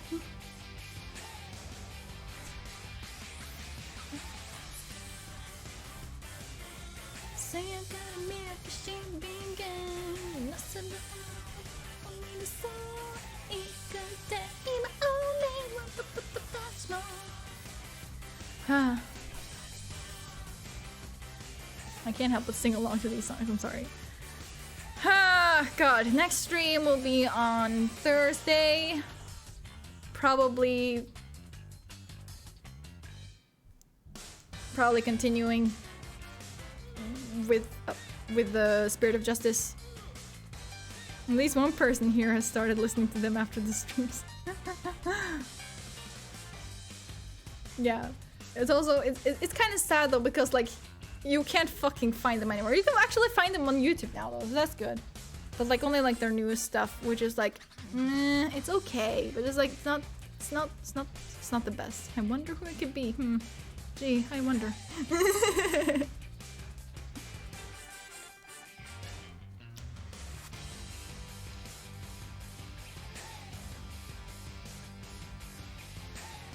I tried looking for Yajanek on YouTube. Yeah, no, it's not on YouTube, but I can send you the music video. I have it.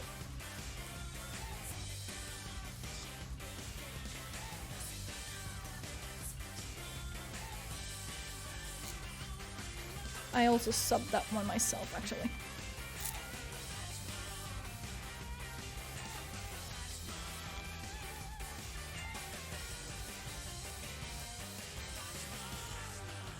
There are some of their music videos I'm missing right now, but whatever. It's not a big deal.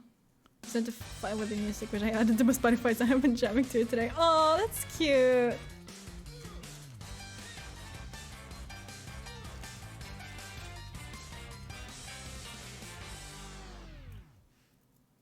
Yeah, they have like a ridiculous amount of songs. Have I ever like actually like told you how many songs they have? Because if I just check my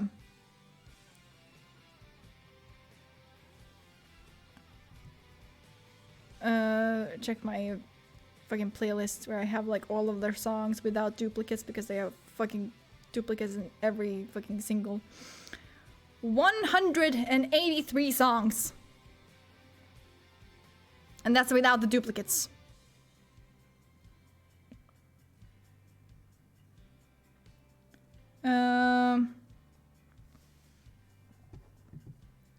Damn, yeah. I think I'm gonna skip this. There we go.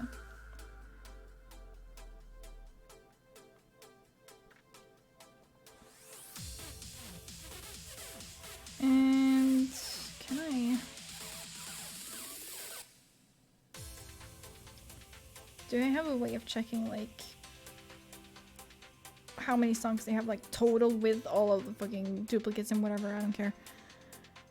That many songs. There are. So I guess like you could say that like 2 of them are the same because they're like the same song but like different version.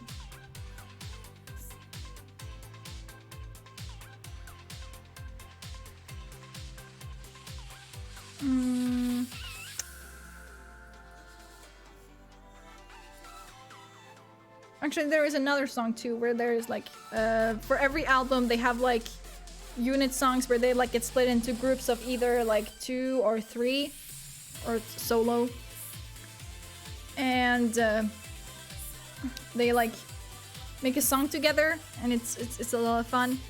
But for one album they were a group of 3 and they made a song together, and they later made and went like a full group version of that same song, but it's also a lot different.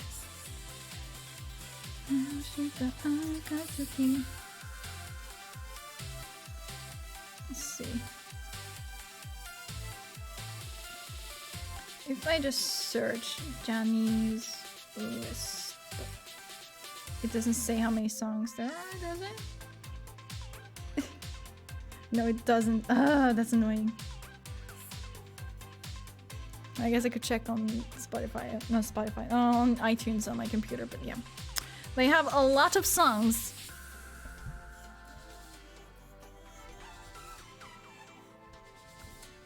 It's just a lot of fun. But yeah, I hope to see you again on Thursday when we will hopefully be finishing Spirit of Justice. But if we don't, then I might stream again on Friday. I'll have to look into it, of course, because my sister is also in the middle of moving in. I was there like all day yesterday, just putting together furniture and stuff. So if I'm free on Friday, then maybe if we don't finish the game on Thursday, I mean. DIY is nice. Well, it's IKEA though. But to be fair, I actually like IKEA. Like, I like just sitting there, just assembling furniture.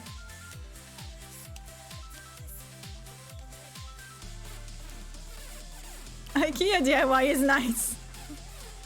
You're just saying that because you live in Sweden.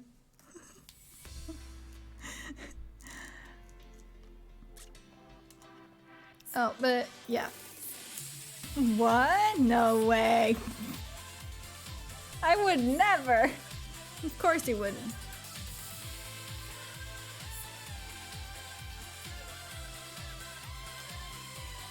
Huh.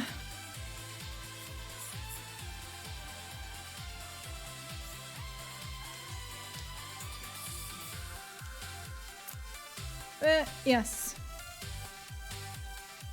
Next stream Thursday, maybe also possibly Friday, and then there will be a stream on Sunday.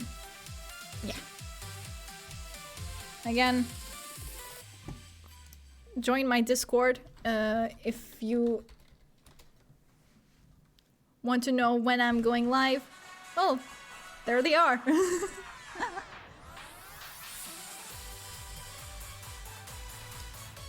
And if I ever like make any notices about not going live, then I will make them there.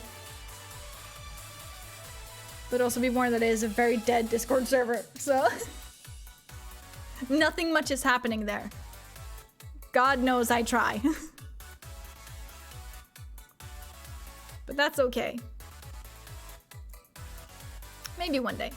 But yes, hope to see you again on Thursday. Bye-bye.